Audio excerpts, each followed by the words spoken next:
Hey, yeah, yeah, yeah, yeah, yeah, yeah. You know where we're heading in the sun. Just put some sunscreen on and drank 710 milliliters. Got that backpack, not that heavy, about 22 pounds. Always singing rock and roll. For the firefighters, bakers, butchers, nurses, doctors, truckers. Our brothers and sisters in that uniform. For the North American, the Empire, the 63. We be as we go. Turn your heads left or right, that you know we out of sight. On the bike, you know we got it. On the kings and queens, you know we citizens of the empire. With a fire that desire. Gotta wait it, and we play it, black and white and rainbow. As I go it every day, that's the Hydro Quebec, and that's the mountain. Miles, miles, miles and miles away. That's where we're heading. You can see the mountain afar off, afar off. That's the mountain afar off, that's where we're gonna head. It's about 17 kilometers, 13.4 miles, 13.4 miles. Northeast, 13.4 miles from here. Grignon Carrefour, we can check it out on Google exactly. March, broke a record this week, I'm excited. Broke a record, got that backpack. For our troops, we salute. For the firefighters, bakers, nurses, doctors, plumbers, electricians, the welders. Still a bit moody, stressed because of finances, androgynous, pansexual, aspie, artist, athlete, philosopher, geopolitical theorist, and theorist. But I spent $4.44. Got a coffee. I got a coffee, instant coffee. 50 grams only for $1.50. I guess that's the cheapest on the market.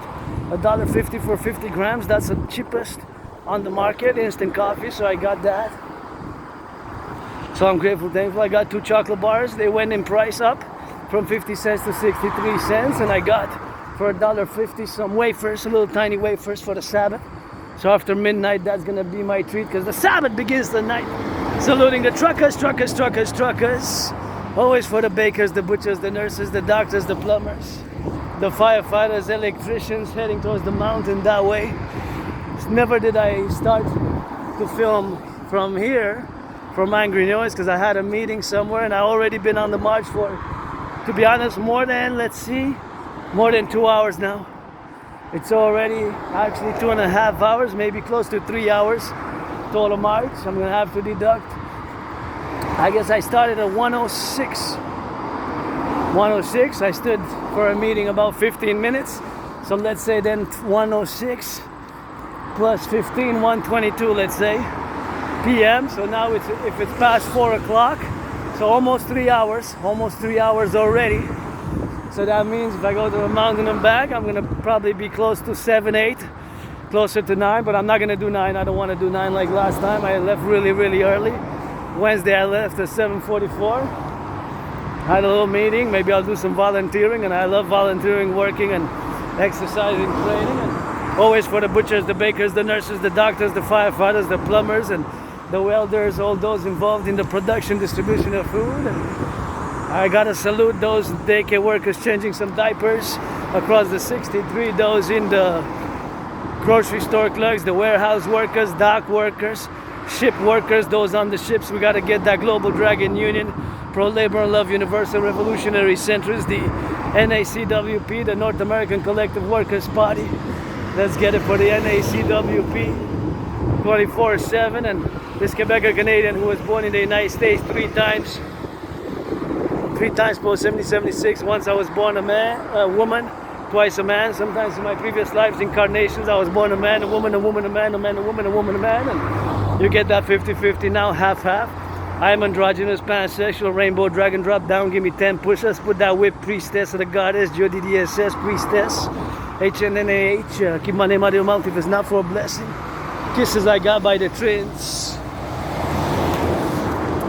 trillions of kisses for all my willing, loving allies and armies. Pledge your legions, or friends with benefits only. For the plumbers, the butchers, enough of my face, I guess. Gotta get that androgynous abomination. Marching for world peace. For the truckers, for the bakers, the truckers, the butchers, the nurses, the doctors, the welders, the electricians, the firefighters, the nurses in the public workers, those picking up the garbage, the compost, Monday to Friday, please NFL, NHL, MLB, and NBA give some charity to the workers. Let's get the North American Collective Workers Party binational, global, new 21st century centrist, pro-labor and love universal revolutionary centrist union, pro-labor and love revolutionary union, as we got to form it and constitute it, and of course get it on the dynamics, and always got to be mindful of the privilege of our civilization. You know, civilization is a privilege. We have that electricity, that running water. Got to salute the public workers. So that's where we're going. See the mountain, the mountain, the mountain. You can see the oratory of St. Joseph there. As you know, I will to build with yours truly. Get the credit of those kisses, construction workers. Help out, pledge allegiance, legions, friends with benefits only. Don't waste my time, I won't waste yours.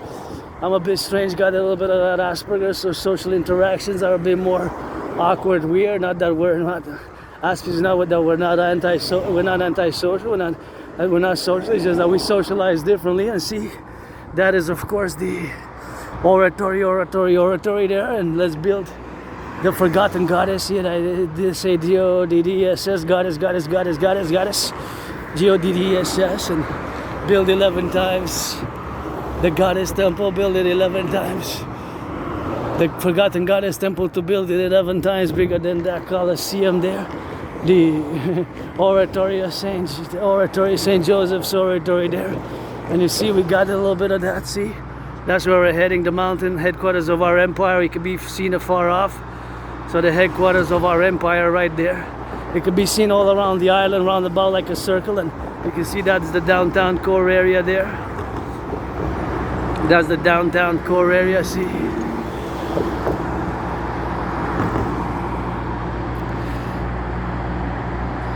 Downtown core area, Montreal, and here's a hot day, I guess. Feels a bit heat wave like.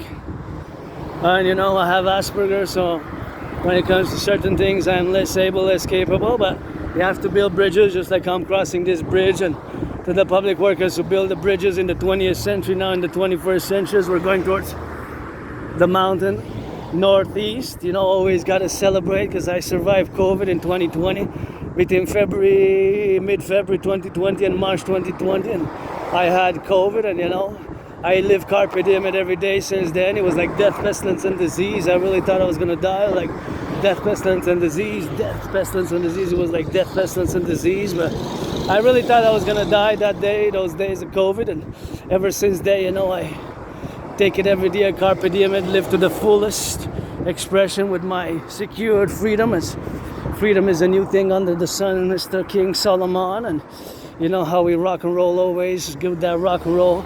Always geopolitics, you know, and got some joy, and not perfect, still get some moodiness sometimes. I've been depressed, I'm being suicidal, and I'm celebrating 8 years, today marking 8 years since I crossed with my anonymous friend who wasn't my friend because of the money. If I make $1 million a being a tree, I'm gonna give that 50%, you know. And of course, in 2017, I crossed Canada coast to coast. And that event made me come out of my depression, and I stopped being depressed, I stopped being suicidal by that event. So crossing Canada coast to coast in 2017, August, went of course to BC, British Columbia, Vancouver, BC, went of course to that Vancouver, British Columbia in 2017, August 2017, and then September 2017 went to Halifax, Nova Scotia. So basically we crossed coast to coast. In August, when we went to BC, British Columbia, Vancouver, BC, it took from Montreal to Vancouver, BC 3.5 days by bus, and I got the tickets. I gotta check, they're a bit worn off because it's been 8 years, but you know, I still have them, auctioning them. Anybody wants to buy them for $1 million. And then of course in 2017, September 2017, then of course we went in Halifax by bus. This time it took 25 hours and 44 minutes, and now there's buses, now there's trains across our empire the coming of the 63 perpetual Imperial Republican Union gotta be, as a pro-labor and love universal revolutionary centrist and neurodivergent who is also part of the LGBTQ community, androgynous pansexual Asp, have Asperger's, and who celebrates today 8 years since I established the strongest esprit de corps with my fellow Canadians, Quebecers, who are family ever since I crossed Canada coast to coast. And that event really made me change my whole life. And my brothers and sisters in the 50 states, I was born in the US. I am a mystic, spiritual, universal spiritual teaching student, because I'm learning every day. Spirituality is an ongoing, dynamic relation, more understanding of God/goddess, God/goddess, God. It's always a God bless our empire, goddess kiss, gotta get that priestess, H. Get that hana. We rock and roll always 24/7. Dancing is my favorite sport, and I was born post 70-76 in the United States. Post 70-76 in the United States 3 times. Once I was born a woman, twice a man, and served in the same United States Armed Forces. Served in the United States Armed Forces twice. Post 70-76, same U.S. Army, 2 different wars. The wars were 156 years apart, but same U.S. Army. The United States Army, how it is, and that's how it was, and that's how we're gonna go drilling with that. And served in the 2 different wars and same U.S. Army, and now of course we gotta get a little bit of more fusion and unite. And it's a Dragon versus Trump event. It's a mistake to impose tariffs on Canada, and of course that's no way to invite us by tariffs, Granddaddy Trump. No way to invite Canadians by our imposition of tariffs. I believe that is a mistake, and I would have voted for Biden Kamala, but I am of course a Democratic Republican, a Republican Democrat, and for the new party, the third party to fuse Canada and the United States, the N.A.C.W.P, aka Imperial Democratic Republican Party, the Imperial Republican Democrat Party, to get a strong public-private partnership and strong healthcare and a strong social safety net with a strong, of course, security of the sovereign of the individual in the 21st century. I believe by my philosophy is best, and the total Dragon Army 911 protocol is integrated to be total for 24/7 service, security, and defense. And if you don't know, you will know that I'm not just an artist, athlete, philosopher, and mystic. I am also a independent geopolitical theoretical analyst, theorist, thinker, and strategist. My strategies are mostly foremost developed for the North American Collectif, what I call the North American Civilizational Complex, and of course NATO complex. NATO, and of course I have to make the statement, which I always do in my marching discussions and rock and roll events, for all of my fellow brothers and sisters and all who come to join us here in this new North American Collective Civilizational Complex. All the truckers who go east, west, north, south, whatever they're of course doing, and I can do a little bit of dancing, rock and roll, and geopolitics of course is my domain, my kingdom, my realm. I have to made the statement that I predicted what's happening now back in 2019 in October, November. I predicted what's happening now back in October 2019. I predicted what's happening now back in 2019 in October, November. I predicted what's happening now in October, November. Actually, more to be specific, October 17th, when I created my own workout training program system. October 17th. I have the proof, by the way. I have the videos online. In October 2019, before COVID, I had predicted that there's going to be an international conflagration on the horizon, And so, of course, created my workout training program system, of which myself have executed more than 372 sessions.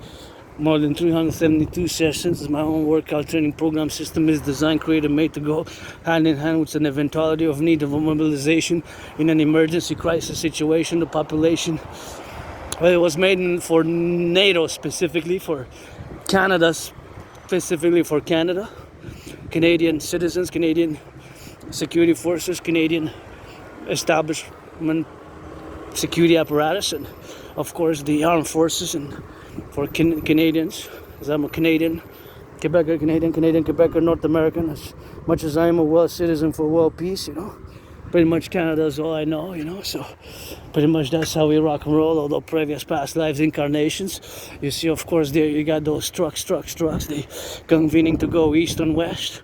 That's where they're heading, and you know that's what I know most: geopolitics and rock and roll and sports and fitness. Although dancing is my favorite sport, but I love gridiron. That is a North American football. I love hockey, women's hockey rocks. Wish I could get tickets to the PVHL, Professional Women's Hockey League, PVHL. PW, it's not a V actually, it's a PWHL, Professional Women's Hockey League. It rocks, and we got that Montreal Victoire, but wish they could get a better salary, you know. If I would be a millionaire, billionaire, I would definitely finance. And my only stress now, of course, is financial, economic. So I have a financial and economic stress.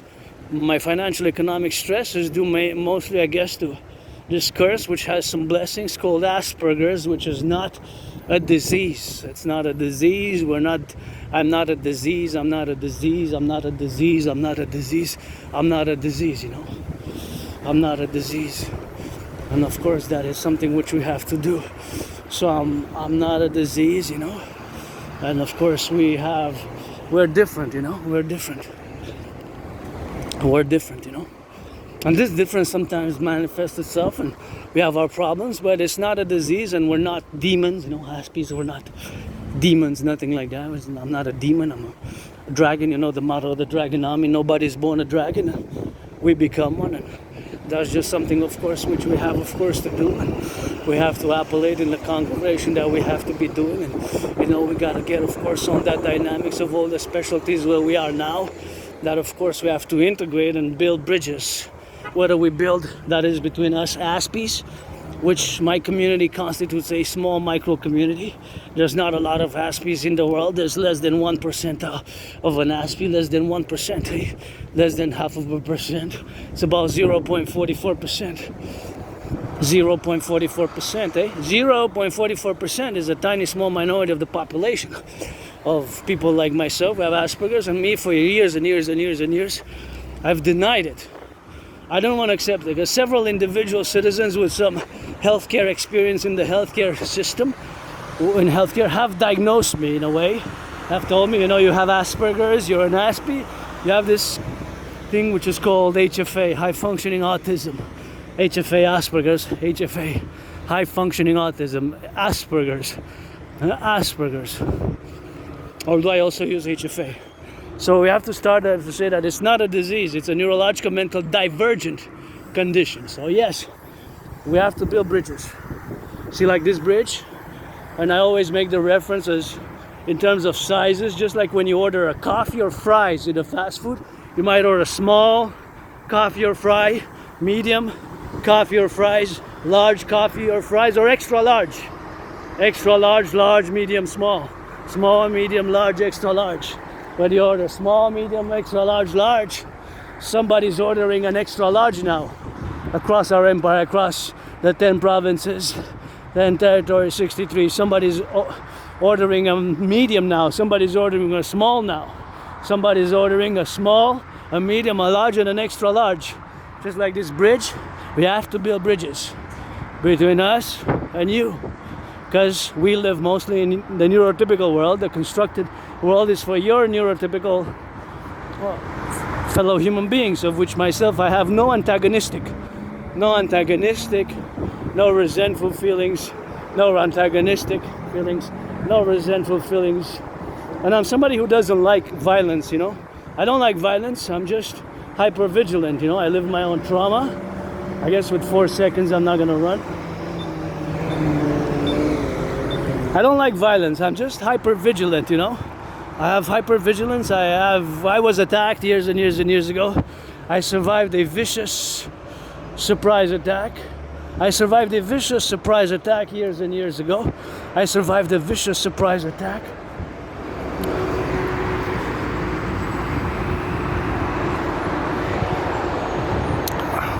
I survived a vicious surprise attack a few years ago and hit my head on the concrete in the Montreal Metro.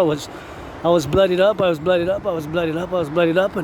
of course I was bloodied up and fell my head and hit my head on the concrete. I went to the Jewish General Hospital. So I went to the Jewish General Hospital. I put on my right shoulder arm was dislocated, and they cracked it back, and I was put on some meds, and I was kind of like in a coma for a few days. I had my own psyllium pyre episode, and I have trouble remembering my life prior to spring 2014, you know. I was like retrograde amnesia, you know. I have problems remembering my life prior to 2014. 2014 spring, you know, I have problems remembering my life prior to 2014. So my life remains a mystery of what happened before that, before 2014 spring. Whatever happened before that, of course, 2014 spring, it remains pretty much a mystery. So I don't know if I was a junkie, if I did lots of drugs. Hard drugs sometimes make you lose memory, or trauma to the head, which I lived. I survived that being surprise attack, and of course, whatever the case may be, and I survived another things which we know we can't have such as things, and other things which I survived. But maybe I was an alcoholic also.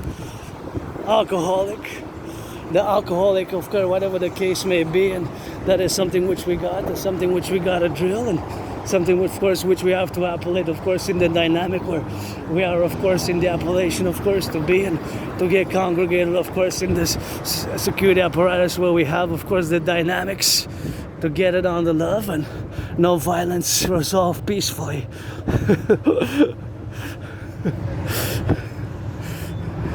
Resolve peacefully, no violence. I don't like violence.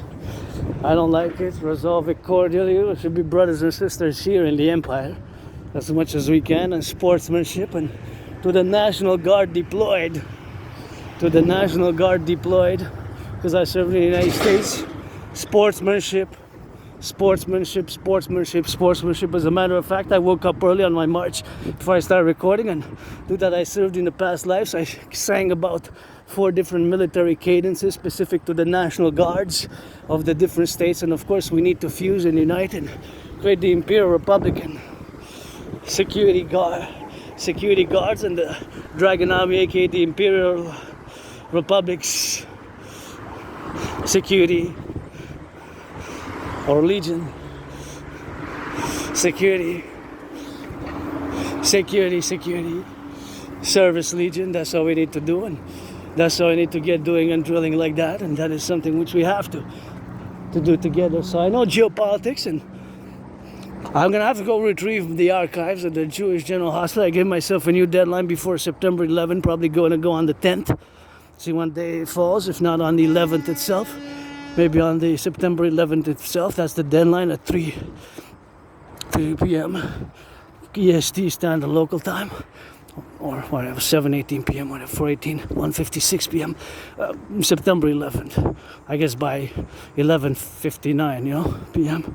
But yeah, I have to go retrieve the archive. See what date was it that I went there and I was put on those meds for pain, and I was like having a coma when I was attacked viciously, a vicious surprise attack. I survived a vicious surprise attack,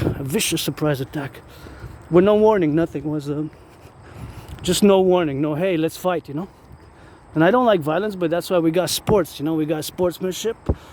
You got to put those gloves and go in the ring, and you go in the ring, and you put it on that ring, and you fight a little bit, and you hug just like that. Super Bowl 47, one of my favorite Super Bowls. My 49ers lost. Please, NFL, NHL, NBA, MLB, give some charity. And give some charity, give some tickets, of course. Give, of course, some tickets. Give some tickets, of course, to those who are public workers, who change the aqueducts, who pick up the garbage, the compost every day. And see how my brain now works because of Asperger's, and being the fact that I have as a special interest, because Aspies, people with Asperger's, have special interest, aka also known as obsessive interest, and since geopolitics is mine, now I put this plateau here and integrate, and integrally, of course, I put the plateau of all these, making a meditation, all the trucks, and whatever they're carrying, of course, in the trucks. They can be carrying the transportation of eggs in the trucks. It could be eggs, they could be bacon, they could be sausage, they can be bread, they could be cheese. But this is just a segment of a whole highway supply chain system that connects the 63 and furthermore Mexico, right? Because Mexico is part of North America. Some people even go to include Costa Rica, Panama, Honduras, El Salvador, even Guatemala and the other countries which are smaller below, all the way to the top of South America, which includes Venezuela, Colombia, right at the top. There's those smaller countries, which are Guatemala, Panama, Costa Rica, El Salvador, San Salvador, El Salvador, and of course, after that you have Mexico. So now integrally I meditate. See, for example, what is that truck transporting? What is that? That one kind of says, I see it blurred a bit, but it kind of says steel. Steel. And of course we got the problem of the trade war ongoing. So now I meditate and I have some mathematics, because in my head now there's a little bit of mathematics going on, and I'm trying to calculate. I know that these trucks are going west. From much I know from the economy, what's going east, west, north, south. East, west, north, south, right? All about North America, even from Mexico and beyond, because it could go up to Mexico. And of course I put and I integrate the meditation for all our supply chains, that now at this point in time there exists an exact amount, whether quantifiable by weight, whether by kilos or tons, T-O-N-S, tons of hundreds of thousands of kilos of butter, bread, rice, tomatoes, potatoes, romaine lettuce, eggs, bacon and sausages, and of course milk, and of course could be beans or etc., other edible goods, such as, of course, it could be also coffee, it could be also chocolate, it could also be wafers. One of my favorites, of course, is wafers. Consume wafers, and that's what I like to eat as a treat. Wafers, chocolate wafers and other wafers, but generally chocolate or hazelnut wafers, although I don't mind a little bit of strawberry and sometimes vanilla strawberry. I don't mind wafers. Bring me wafers, I'll probably eat. I'm never gonna say no to food, pretty much. So doing this meditation here that I'm pointing at this point event is that we have to realize that we also have certain vulnerabilities, right? Certain vulnerabilities. And of course the fact that across our supply chains there is even illegal drugs now. Illegal drugs, such that problematically, such as the ones that caused us problems the most, I guess, is fentanyl. Fentanyl. Now, more and more I quantify this fentanyl as, you tell me, is it really a drug, or it seems that the one that people are getting on the streets so much in the black underworld, black market, underworld criminal organization groups that are selling this fentanyl, it seems more like a bioweapon to me, because it doesn't make sense that so many people are dying and overdosing from this drug. You would think that the dealer would want the consumer to keep on buying, right? But if there's so many deaths, it seems something's odd. You have to do more analysis, and more I think that the actual fentanyl that's killing these small fellow citizens in a mass overdose is not actually a drug to be classified such as cocaine or ecstasy pills or speed pills. And here coast to coast is legal, that cannabis is legal, and I don't smoke much. I actually have cannabis. I bought it legal more than 3.5 years ago, and I still have remnants from that cannabis which I bought 3.5 years ago, so that is something which I have to state, to make the statement in conclusion, and of course to integrate the operational, of course, appellations, that is of course the truth of the matter, and that is of course the truth of the beings of all the civilizational complex which we have. So, and of course we have to admit that due to our involvement, or what I call a more philosophical academic scholarly term, the DMA or A, direct military assistance or action, DMA doctrine. Well, it's actually a philosophy. So my philosophy, it's a theory, but it's actually more a philosophical, moral, ethical truth, if you want to explore it in that way. And I have to dedicate, of course, specifics, blah, blah, blah, blah, blah. If anybody wants to commission a work that I discuss only that, it could be somewhat seemingly academic. It's probably going to be a few hours just discussing the DMAA, philosophy and theory, but just to make a summarize. So it stands for DMAA.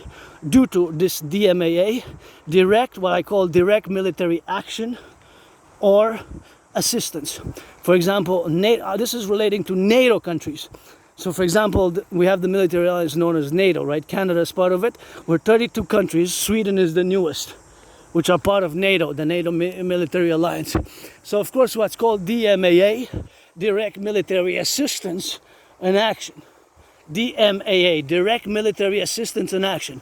DMAA, direct military assistance and action.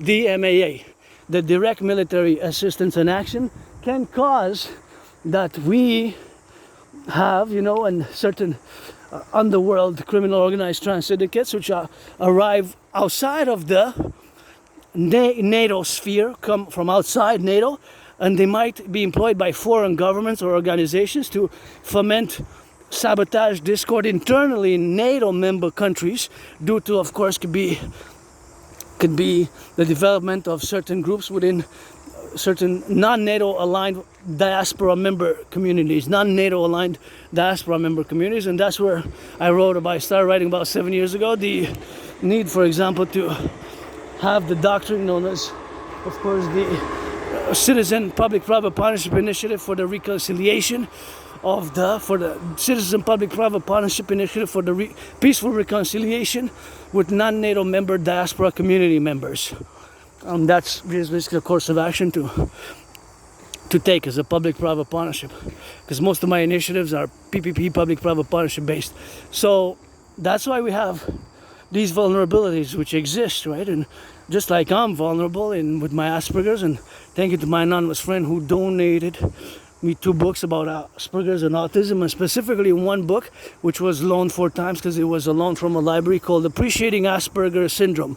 So Appreciating Asperger's Syndrome is, of course, this great book which I recommend to all Aspies and non-Aspies. That made me open my eyes how I am vulnerable in certain circumstances and situations. Well, my own ways of communicating because of this mental divergent condition. And please, it's not a disease. Don't use the word disease. It's a neurological mental divergent condition which makes us predisposed to special interests. Those special interests can preoccupy our daily routines and habits to the most core of our being, with intensity, concentration, super dedication, super intensity on all the days that we have, of course, to utilize all our mental faculties. Psychic energies usually is revolving around those special interests, aka obsessive interests, but I do not see any justice being made by using the obsessive interest, because that's more for a neurotypical. While me, when I spend hours and hours and hours working out and exercising, or writing rock and roll songs, or singing them a cappella freestyle mode, or when I study, learn, or relearn, revise geopolitical theory and geopolitics, that for me comes naturally. That for me comes naturally, right? So that is like a natural thing. So even if I spend sometimes 4 hours, 5 hours, 6 hours with just a cup of coffee, and I lose time, and I realize that I was analyzing, looking at different news outlets from across the world, about, of course, all the news outlets from across the world, and I was checking their information, their news, the relevancies, and the new diplomatic cables, all the events that are transpiring, because now there's political, social events that are transpiring, and I guess which affects us the most is the unfortunate trade war. So as much as I have to not continue with discussing too much the DMAA, MAA or A, it's relevant to the NATO specific countries, of which Canada we're part of. It's called direct military assistance or action. So due to NATO member countries' direct military assistance or action vis-a-vis non-NATO member countries, because there has been, for example, Ukraine is an example. Ukraine was not part of NATO. Ukraine was not part of NATO at the time of the Russian invasion war. And of course, as much as I can proclaim myself, I'm not on the ground. I am a Canadian North American. I devised the strategies for the North American Collective and NORAD NATO specific, such as the TMDT, the Total Mobile Defense Theory, TMDT, Total Mobile Defense Theory, which has to be implemented for binationally Canada, United States. But as much as I have to appellate that, of course, it is something that I have to say that, in the most part, that is just the realities of it being integrally and part of North American, Canadian Quebecer, and most of my initiatives, protocols, and of course the dream manifesting as the dancing goddess, Geodidiasis, and the Dragon Kingdom is the kingdom, of course, for the Constitution fusion of the 10, the 50, and the 3 into the 63 perpetual Imperial Union, not 51, is 13. Canada, just like the 13 original. So back to what I was saying is that this prediction and this DMAA, direct military assistance or action, so when a NATO country takes action against a country that is not assisted with, that is not, of course, affiliated with NATO, that is not affiliated with NATO, then of course this direct military assistance or action can create certain reverberations inside internally NATO, such as resentments, hostilities, and developing groups and vulnerabilities by, of course, the non-NATO aligned diaspora member groups, or of course the transnational criminal syndicates, which of course we were warned, we were warned by the RCMP for years and years and years that there's the growing transnational criminal syndicates. They're of course involved more and more in the Canadian plateau in Canada. For years and years and years, the RCMP warned us, Now, look, even last year on the 25th of October, the RCMP caught the biggest ever super lab in Canadian history. In 25th of October 2024, the RCMP dismantled in Surrey, BC. They dismantled, of course, and they destroyed the biggest ever drug super lab ever in Canadian history. Supposedly they seized 95 million capsules, pills, and I will call them doses, fentanyl doses, which in theory could have killed those, just that one lab, that much, the fentanyl quantity that they produced, 95 million doses, DOSES, doses, individual doses, they could have killed the population of Canada twice over. So if we're at 44 million, that could have killed 88 million. Can you imagine? So that's what I'm saying. There's something doesn't add up here. This is not, more and more I sound the lab that fentanyl. There's something of, if it's that deadly, but it's not really a drug. Really, it's more like a bioweapon to me. But I don't know. I'm not an expert in biology or drugs. I don't do. Maybe I was a junkie. Maybe I was a junkie before 2014. It's my memory. I have those blackouts of memory. Prior to 2014 Spring 2014, that is the major problem for yours truly. Spring 2014, that is the major, of course, appellation. Spring 2014. So before March, April 2014, and geopolitically, just to have those blackouts. So my life, although I have a high school diploma, can't find my birth certificate. I have a high school diploma. From Canada. I graduated Canada long ago, 22 years ago. In Canada, I even have. Supposedly, I wanted to go to the Royal Canadian Mounted Police, and not Royal Canadian Mounted Police, but the Royal Canadian Military College.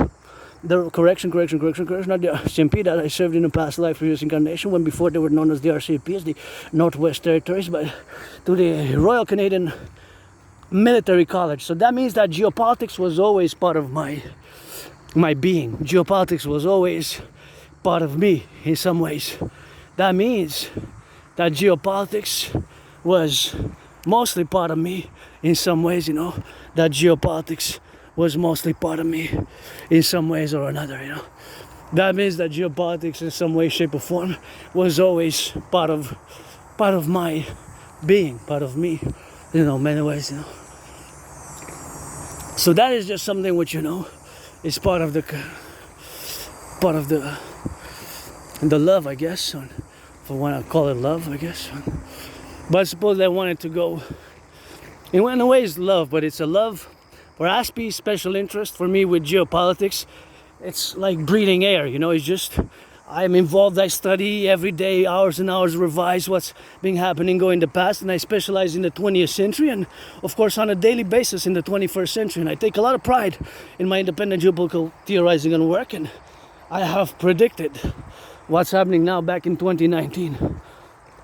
I predicted all this mess that's now happening in the world. I predicted it generally, in a general overall manner. I have proof I have the video online, 2019 October, you see World War III scenario day one, and consequently I created my workout training program system to go with such an event.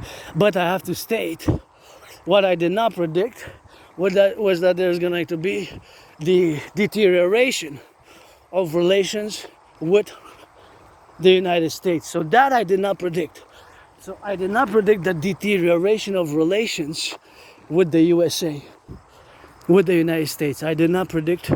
This is new for me. The second Trump administration, this I did not predict that there's going to be a deterioration of relations with the United States in such a manner.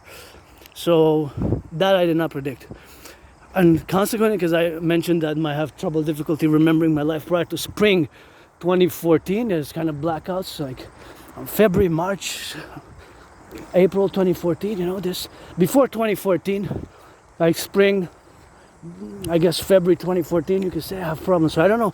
I used to live still on the island of Montreal in a small underground basement. It was like a prison cell. It was lots of mold, and I guess I served my time. It was lots of mold, MOLD. I had a small bathroom. He didn't even have a bathtub. I'm grateful for having a bathtub now.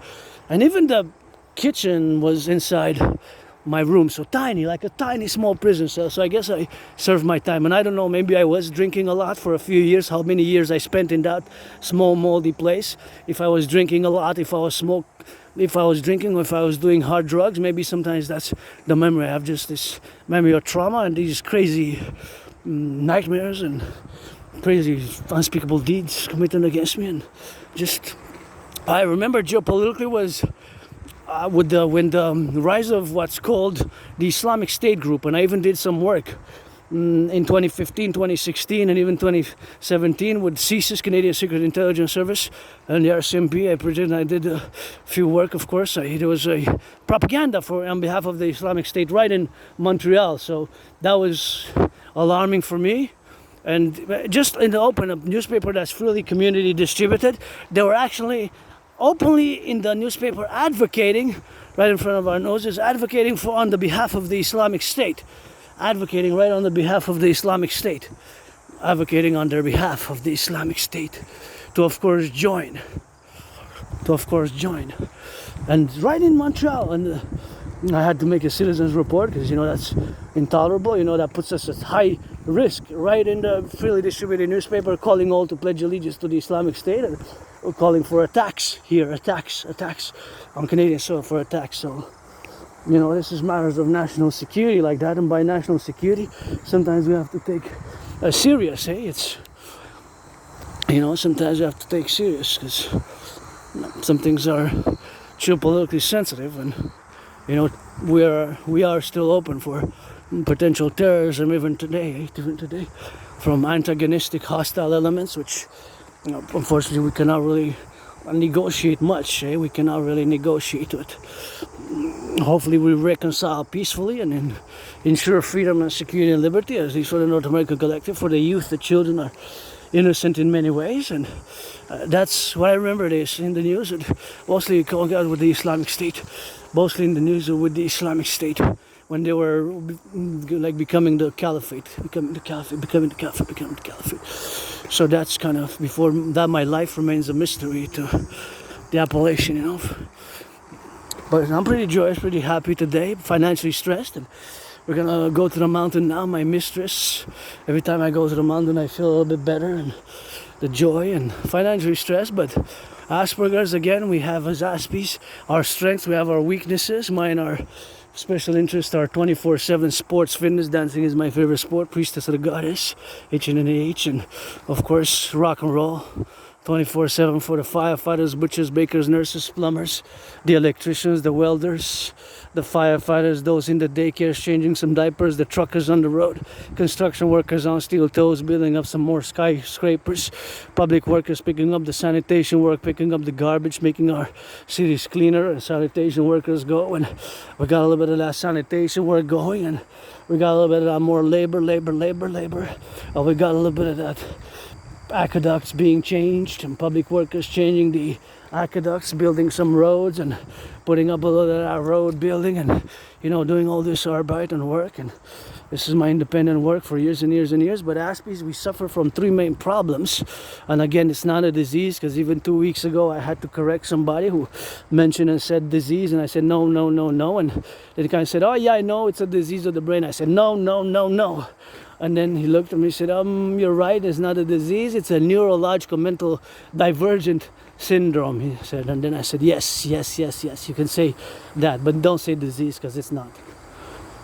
It's not a disease. So just that's what it is, and that is something which we have, of course, to see, and of course to appellate in all the factorial ways where we are, of course, to be conclusive, and we have, of course, to love, and we have, of course, to do, things have to be done, and theories have to be implemented, especially my trinity of theories, the CIT, Citizen Integration Theory, DRT, Death Row Fusion Theory, the DFT, Democratic Fusion Theory, via the fourth dimension love, and the Operation Northern Scorpio, which I'm calling for a mass public-private partnership, Canada, United States, for total security, total service, total defense, based on my new 911 total Dragon security service and defense protocols, and of course the creation of the two complementary covenant and cooperative institutions, the Dragon Army, aka Imperial Integrated SSD Legion, parallel with the Dancing Goddess Army, aka the Imperial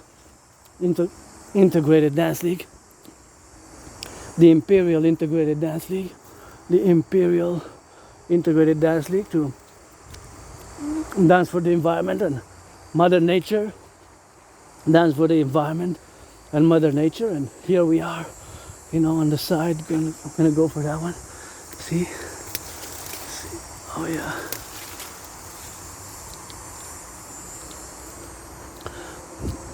Not that good tasting, but it's edible.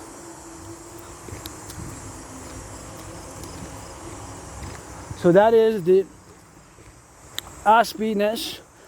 Sometimes Aspie characteristics are more weird, odd, bizarre, strange ways of communicating, interacting, and strange way of being, and an Aspie characteristic would be, for example, when you see somebody in the store, this might be an Aspie characteristic.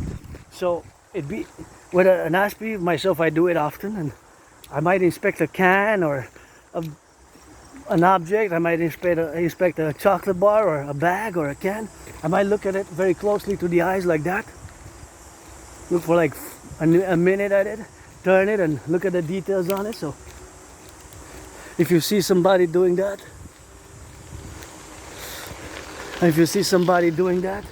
that might be an Aspie.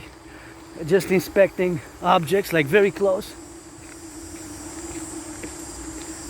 to the eye, bringing the object very close to the eye, like that.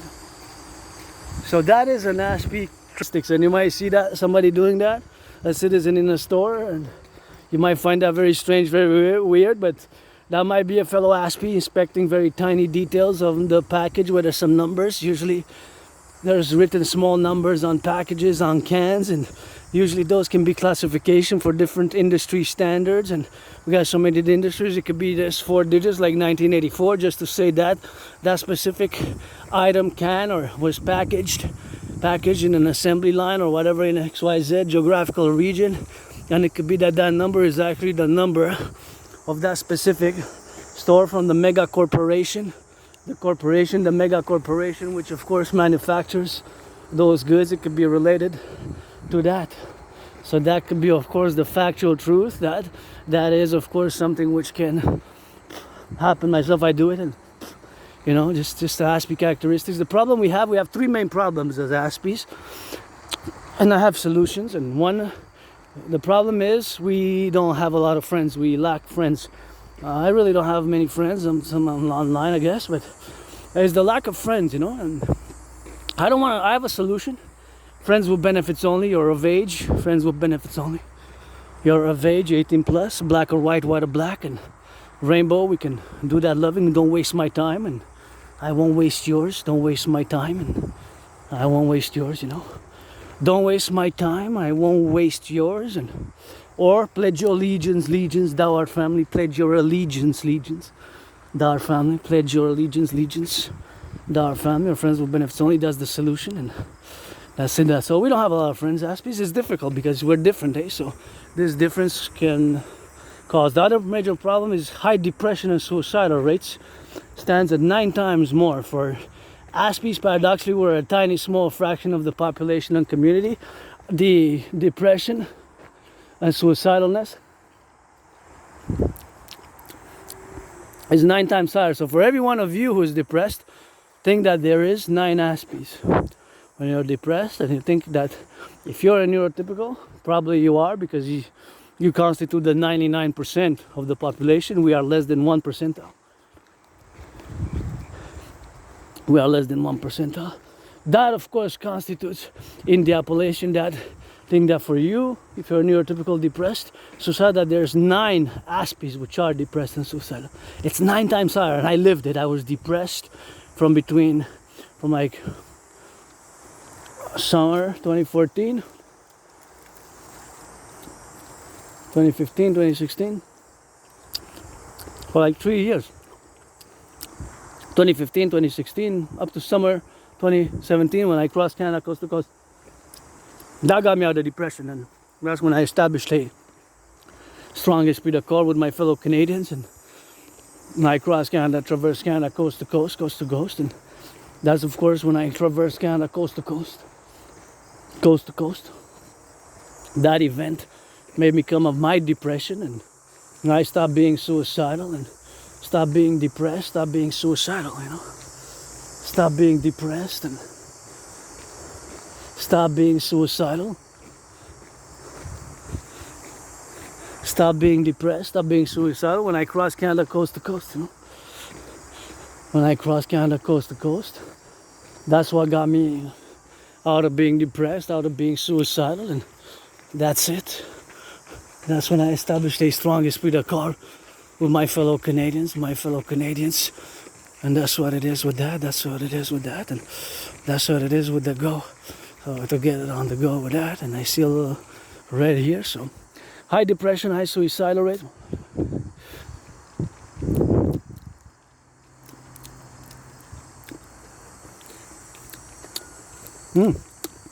Those 4 were really tasty.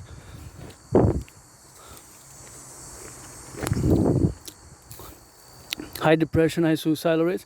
The third problem is a major one. It has affected me, and I lost a lot of jobs, and lost a lot of jobs, a lot of employment I lost. Lots of employment. I lost a lot of jobs over the years. I had many jobs I liked, the CHSLDs in steel, and of course with the CHSLDs in this Canadian, the senior citizens, which I really enjoyed, especially feeding, cleaning what I could, right? When I do some cleaning and feeding them was fun. I always try to do a little bit of that prudence. I intervened a bit when a fellow senior citizen was, the head was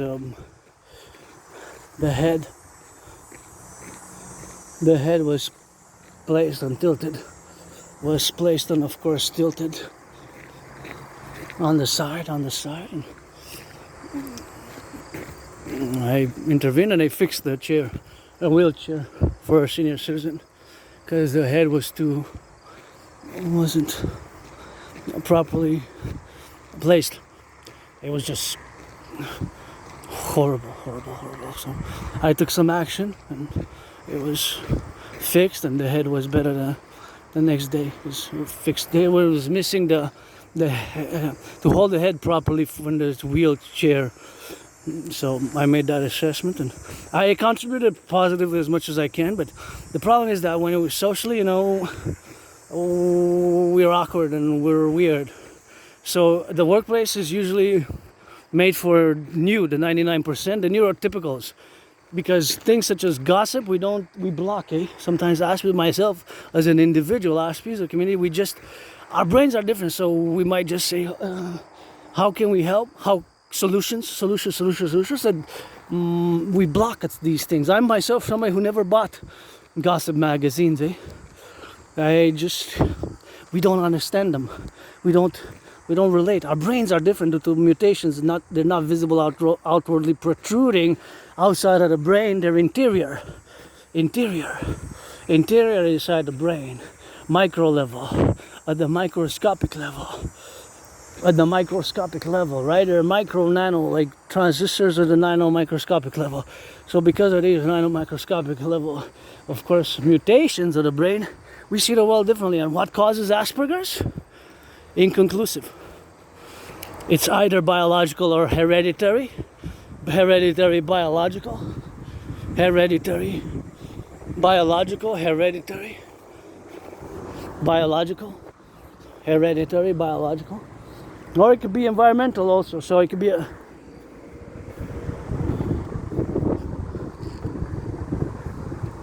a combination. I'm thirsty now. Get a little bit of 29 degrees. So we're gonna go straight for hydration.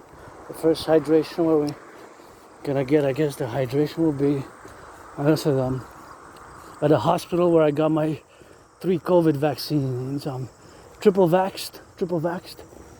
That's it. 3 vaccines for me of COVID, and I had COVID. I thought I was gonna die. So the aspiness manifests itself also by those three problems. One is lack of friends and a high suicidal and depression rate. I was depressed, suicidal myself for like 3 years. Across Canada, coast to coast. That made me establish a strong esprit de corps. And the third one is very unfortunate and we have to work on it. It's 80% of Aspies are unemployed. Can you imagine that the unemployment for Aspies stands at 80%? 80%, 80. 4 out of 5. 80% is a high number.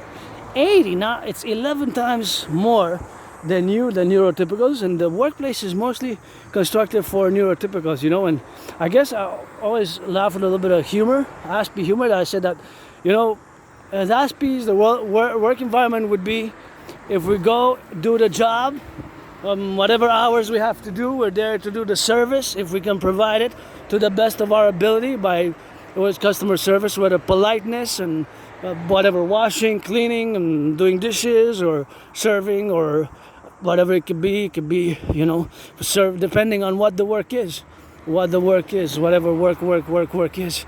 And without getting too much into personal life or the gossip, stuff like that, and then that would be, Aspies would not have this problem. But we have to build the bridges, small bridges, medium-sized bridges, large bridges, extra large bridges.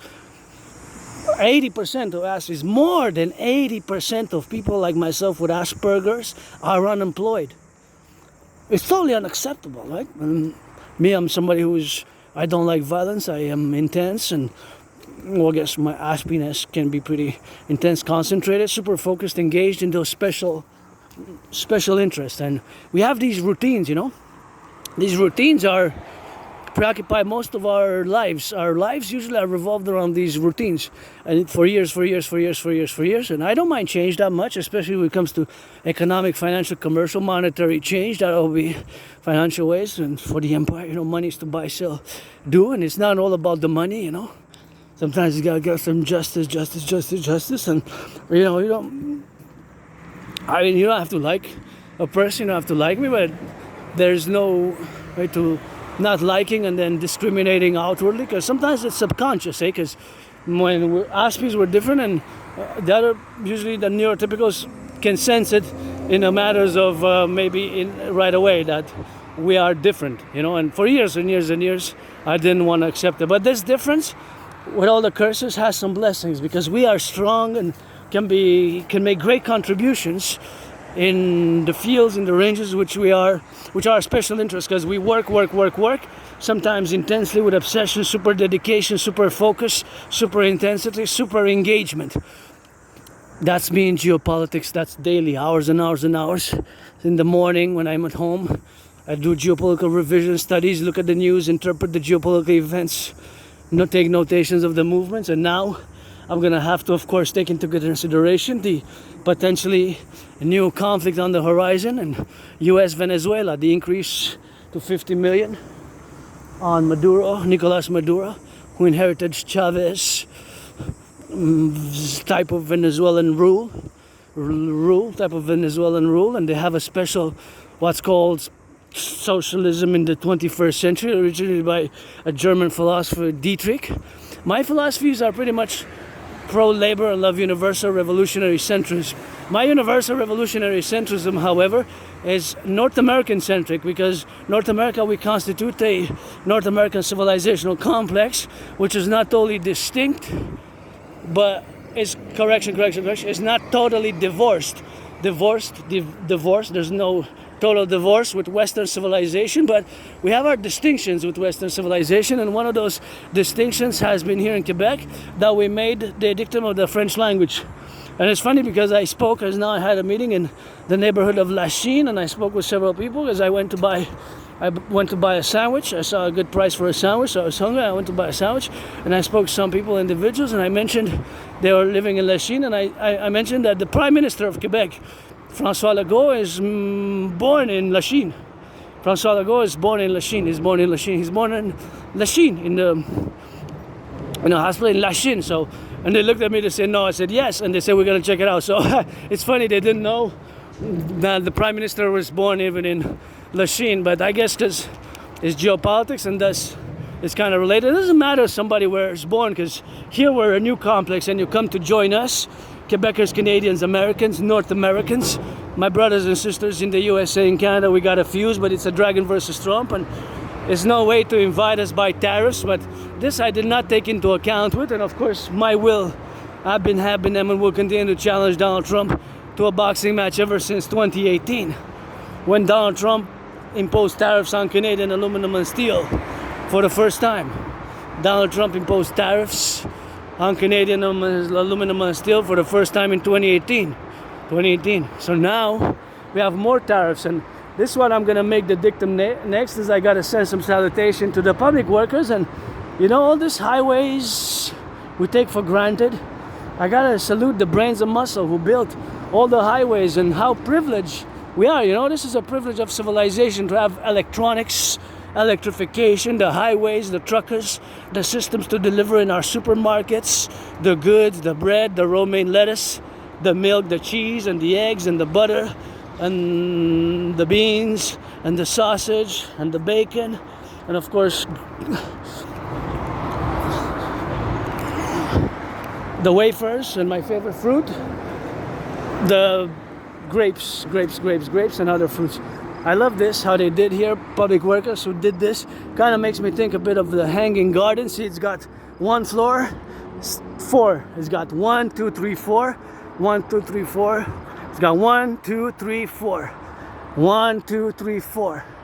So it's got like 4 levels, and it's kind of makes a little bit of that hanging garden type. And I kind of love what's been done here, from a public embellishment, and it's kind of cool architecturally. It's very nice, kind of like the hanging gardens, the small hanging gardens of Montreal, aka Hawk Island of the Hawk, and you got some red RED, my favorite color there, which I'm wearing every day as I'm wearing it now, red. Auctioning everything for $1 million. $1 million, gonna give half to my anonymous friend, and that's what that million is. And you got that red, see?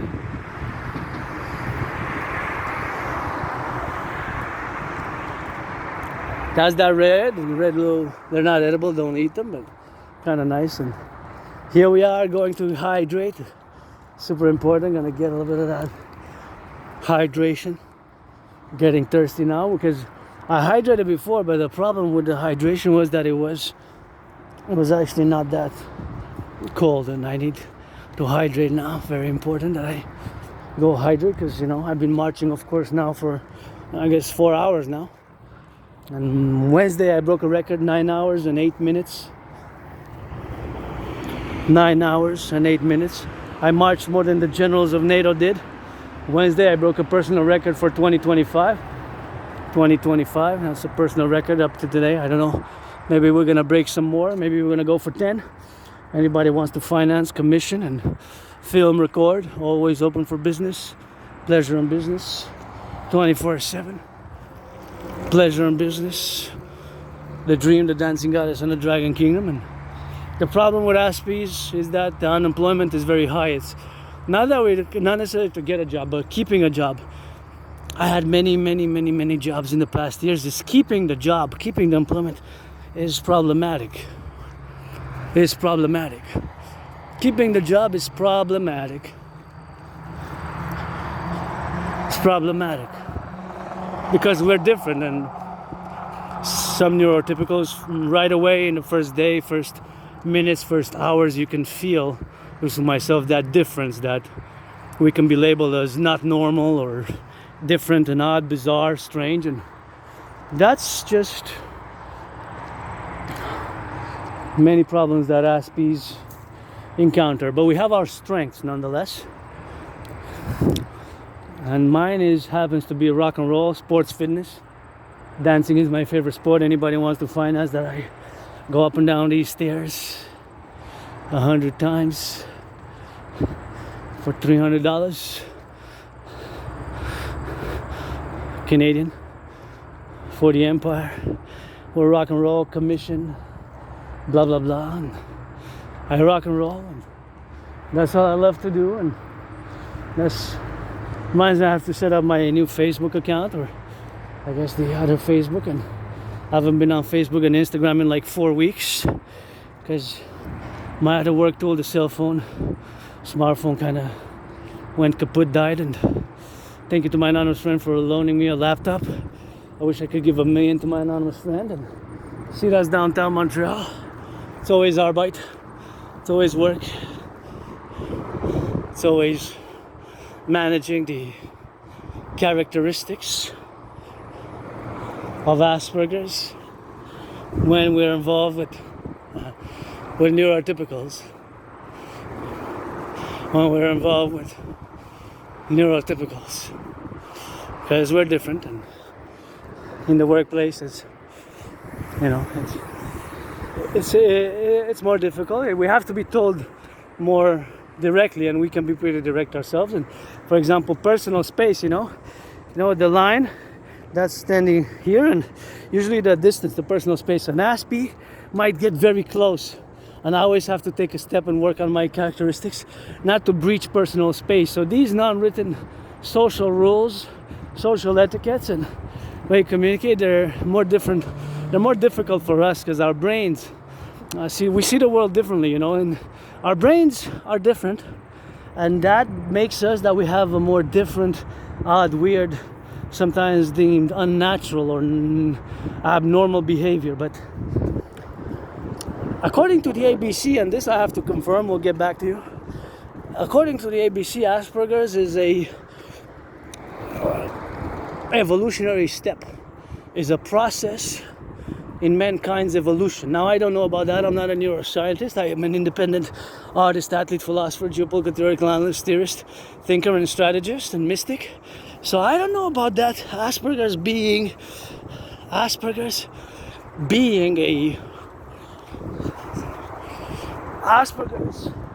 an evolutionary process, being a step. Supposedly, according to the ABC, they have a documentary that purports that in actuality, Asperger's is, an evolutionary process, Is an evolutionary process. So I don't know about it being an evolutionary process, but maybe, But maybe it is. I mean, I'm not proclaiming myself that it is because I don't really know, But maybe, of course, it is.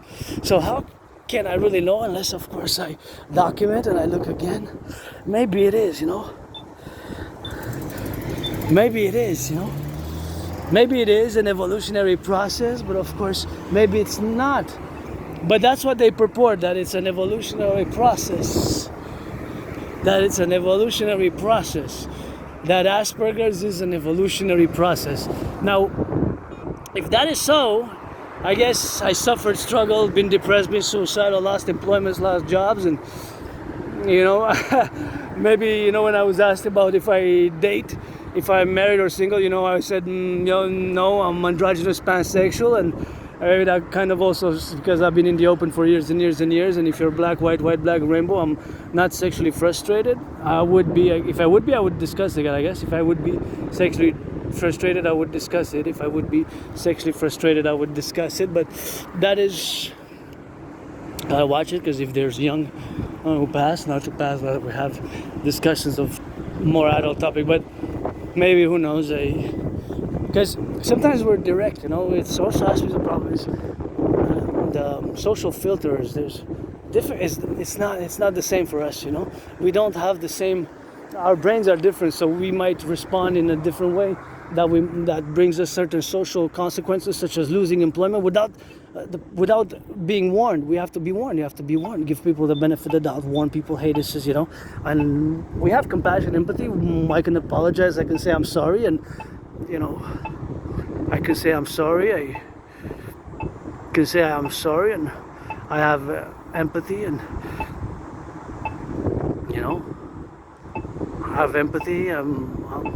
I can say I'm sorry if I hurt somebody, and you know, if I hurt somebody, offend somebody. Yes, I can say I'm sorry, and I didn't mean to. We don't mean to offend. Sometimes we just direct the way we are. Sometimes our brains, you know, and a lot of people's misconceptions, misunderstandings, another which has to be clearly, resolutely refuted, and totally understood that we Aspies have compassion.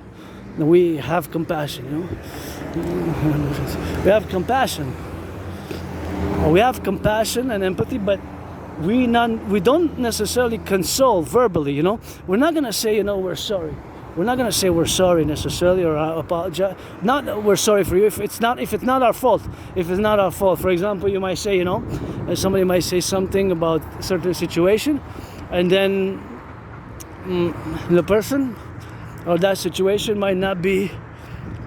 For example, I'll give you an example. So we might not say, and you see it in some of my videos when I interact. So I mentioned that I'm financially stressed when somebody asks, how are you? And you know, to the question, how are you? It's actually just, you're supposed to say, I'm okay, I'm fine. But me as an Aspie, I respond how I am. If I don't feel so good, I say so, or I could be better, or I'm okay, but I'm stressed financially, you know. So it's these things which I guess, you know, just the social norms.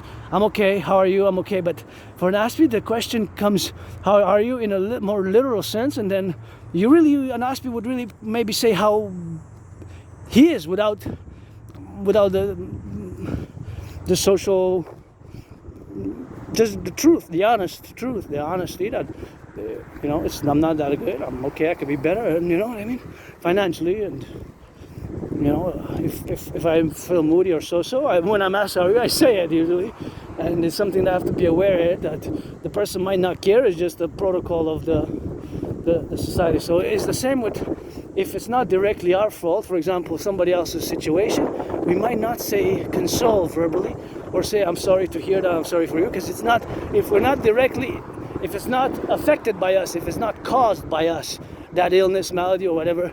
And it happens to me that I say it, and even I caught it on camera. Somebody says, how are you? And I say, I'm okay, but I'm financially stressed. And then when I say I'm financially stressed, the person says, I'm sorry to hear that, I'm sorry to hear. And then I say, what are you sorry for? It's not your fault. What are you sorry for? It's not your fault. So you don't have to apologize. These things, it's hard for us, you know, because that person might not even care. You know, just, that's it, you know, just don't have to feel sorry for me, or I'm not looking for pity, I'm not looking for consolation, I'm just looking, you know, for friends with benefits, and to work and to see our empire rise, to see our empire rise, our empire rise, coast to coast, ocean to ocean, the individual and the security. That's basically how we are, you know. And you know, I got some food in the backpack, I got some gratitude, and I'm different, and we show compassion and empathy by action, really, by doing, you know, just doing, by offering something to do if we can. Gonna go get a little bit of that hydration. So if we can do, we would of course offer, but we don't necessarily offer consolation, verbal consolation. Some, gonna wash my hands. Oh yeah. It's important to keep the protocols of COVID, eh? I'm just gonna take a mask for later.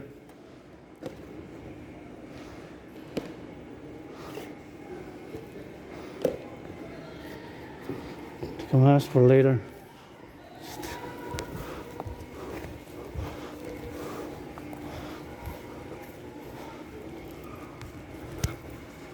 So we might not necessarily console verbally, and that can be the dynamic. I'm just gonna go get some water here.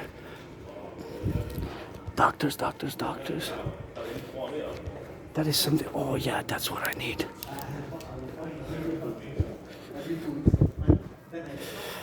That's what it is with that. And this is what I need. I was just gonna get it a little bit of hydration, you know.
Oh, yeah.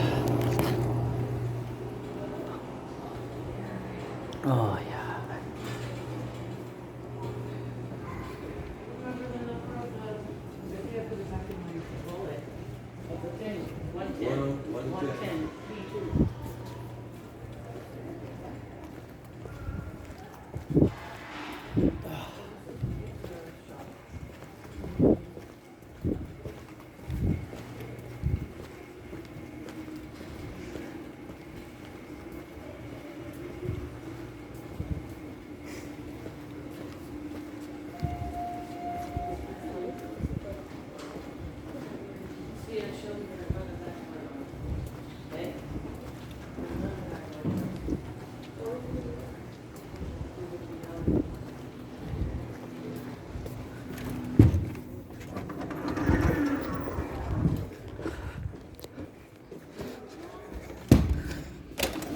Oh, yeah.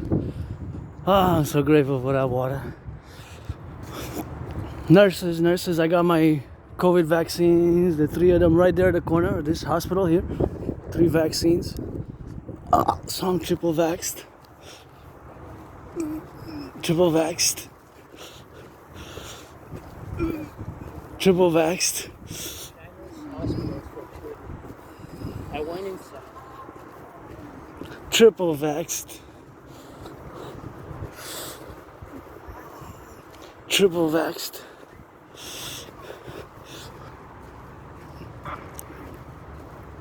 I got that triple vaxxed, and right there at the corner, you got that corner, vaccinations, 3 vaccines right there.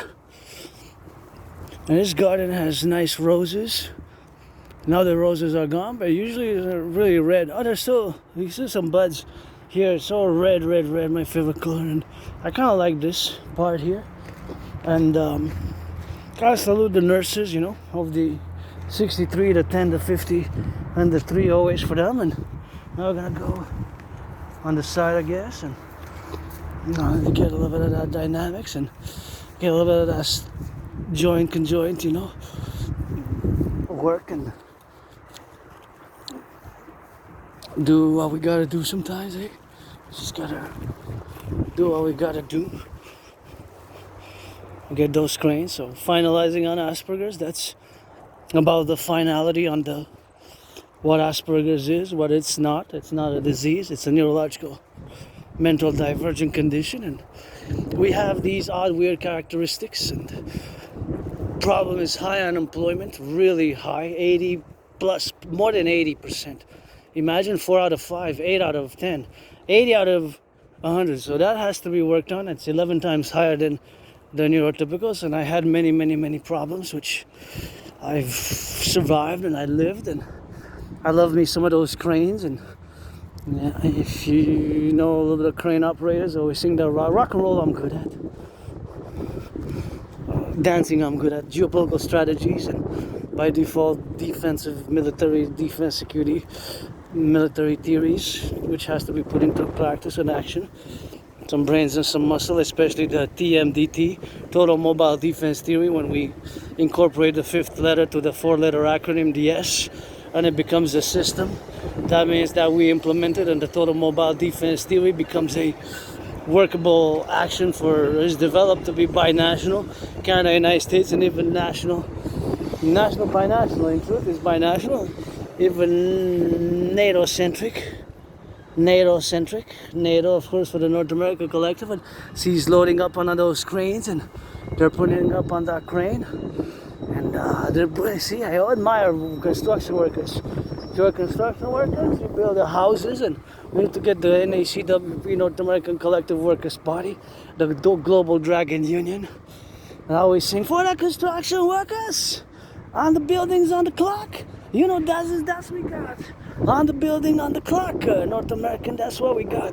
For the black and white and rainbow, that's for the construction workers. And you know we got steel toes, for you know we got some rosa. And you know we got some pillows, so you know we got some skills, yo. And you know that rock and roll on the cranes up, and let's go. Toe by toe, that's the meters and the centimeters, that's a yards up in the sky. That's like a football field, say I. Oh yeah, you see, I'm good at rock and roll. I might not be good at other things, but I rock and roll, man. Aspies we can be weird and difficult things with certain things, but not when it comes to, oh, this was redone, because I remember here somebody had marked with a question mark here a graffiti, and I checked what it was, and I think it's a conspiracy theory. It says the Khazarian Mafia. The Khazarian Mafia. So whatever that case may be, you know, the Khazarian Mafia, that's something which we have, of course, to appellate, of course, to implement. But of course, the Khazarian Mafia is a relationship with a conspiracy theory. Because I was thinking Khazars, of course. The Khazars were 6th, 7th, 8th, 9th, 10th, 11th century. For about 500 years, the Khazars were an empire, right? And they were very strange, unique, you know. They are more unique, the Khazars, you know. The Khazars were a unique kingdom in history. They were very peculiar, you know, multi-ethnic Khazars, Turkic Khazars, in what's known now as the Caucasus. And historically they had converted somewhere in the 9th century Common Era, the Common Era, not BC, not before Christ. The Common Era, they had converted to Judaism. The elites, the kings, the princes, and the royal families had converted to Judaism, and they adopted ancient Israelite from the Bible, biblical 12 tribes of Jacob, aka Israel, the names from the Bible for ancient Egypt. So that is the Khazars, which are, of course, they had converted, you know? They had converted, so they had these conversions being done. And of course, those conversions being done, they had converted. But they converted to Judaism. And what type of Judaism did they got? Of course, we have to get on that go, you know. So their conversion is documented, actually. So the Khazars converted in the 9th century. 9th century, well, Common Era. And then the kings, you see that the kings from that point in time, they also started adopting ancient biblical names from the tribes, you know. From the tribes of Israel. But that's pretty much as the history records. But there were a bit of a mystery also. Their origins of the Khazars is also not that well known. There's a mystery to the Khazars. Khazars, and that's basically the fundamental aspects of what we know historically about the Khazars. Because there's so many things we don't know about the Khazars. They're a Turkic multi-ethnic Turkic group. And they had a weird religious spirituality before that. Was a bit on the more weird side, strange side. They were real more bizarre before they converted to Judaism. So we don't know much about. They expanded, they became an empire, and they converted to Judaism. So that's the only connection I made. But part of those is conspiracy theories. But what's known is that they did convert. They chose between. They were given a kind of a choice to convert between Judaism, Christianity, and Islam. And they chose Judaism in mass. But first it was the elites, the royal families. And then, after the elites and the royal families, the other ones converted the whole population. So that's what we know. We're on the 8th, 9th century. There are mass converted to Judaism, you know, mass converted to Judaism. So that's what we know historically, that their conversion occurs somewhere around the 8th and 9th century of the Common Era, CE, Common Era. Besides that, there's pretty much a mystery to what they were, and they had some strange religious practices before that, and they kind of course, maybe maintained for a while there. What's strange to us, I'm not necessarily strange, but there was some phallic worship. Gotta be careful when I cross, because you never know, you know. You never know. And there was some phallic worship involved, you know. From what we know, there's so many things we don't know about the Khazars, but many things we do know. And one of them, that they became an empire, and that they converted to Judaism. So it's removed, but it was there written in a question form. They said it said the Khazarian Mafia, and like with a question mark. No. The Khazars disappeared in the 13th century. They disappeared. They're amalgamated into the Eastern European populations. Eastern European.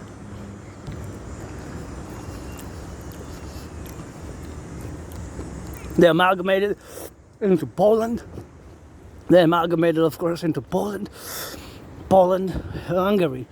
They amalgamated into Poland and Hungary, pretty much. And Romania, Transylvania. Eastern Europe, part of Germany. So they migrated. They were semi-nomadic. So I don't know that. That's what I'm gonna say. That historically, what we know from the history records of the Khazars. I mean, we could all maybe even me, maybe we have some descendants of ancestry and all that, Khazars, it's possible.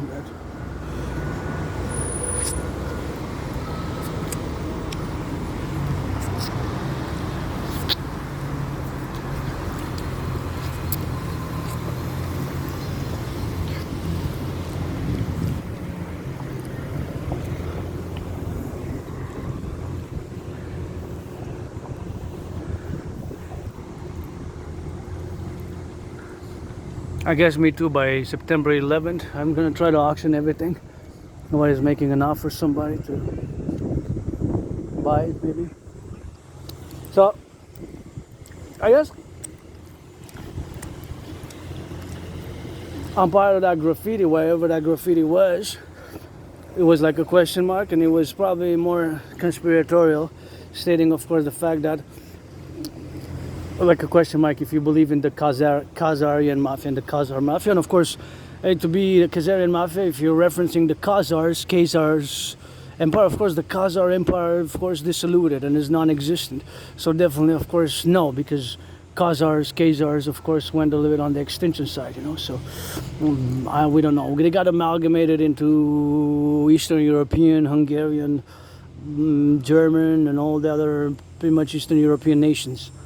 So they kind of spread all around, you know, Eastern Europe, Poland, and Transylvania, and you know, whatever happens with that, and whatever happens with the go, you know.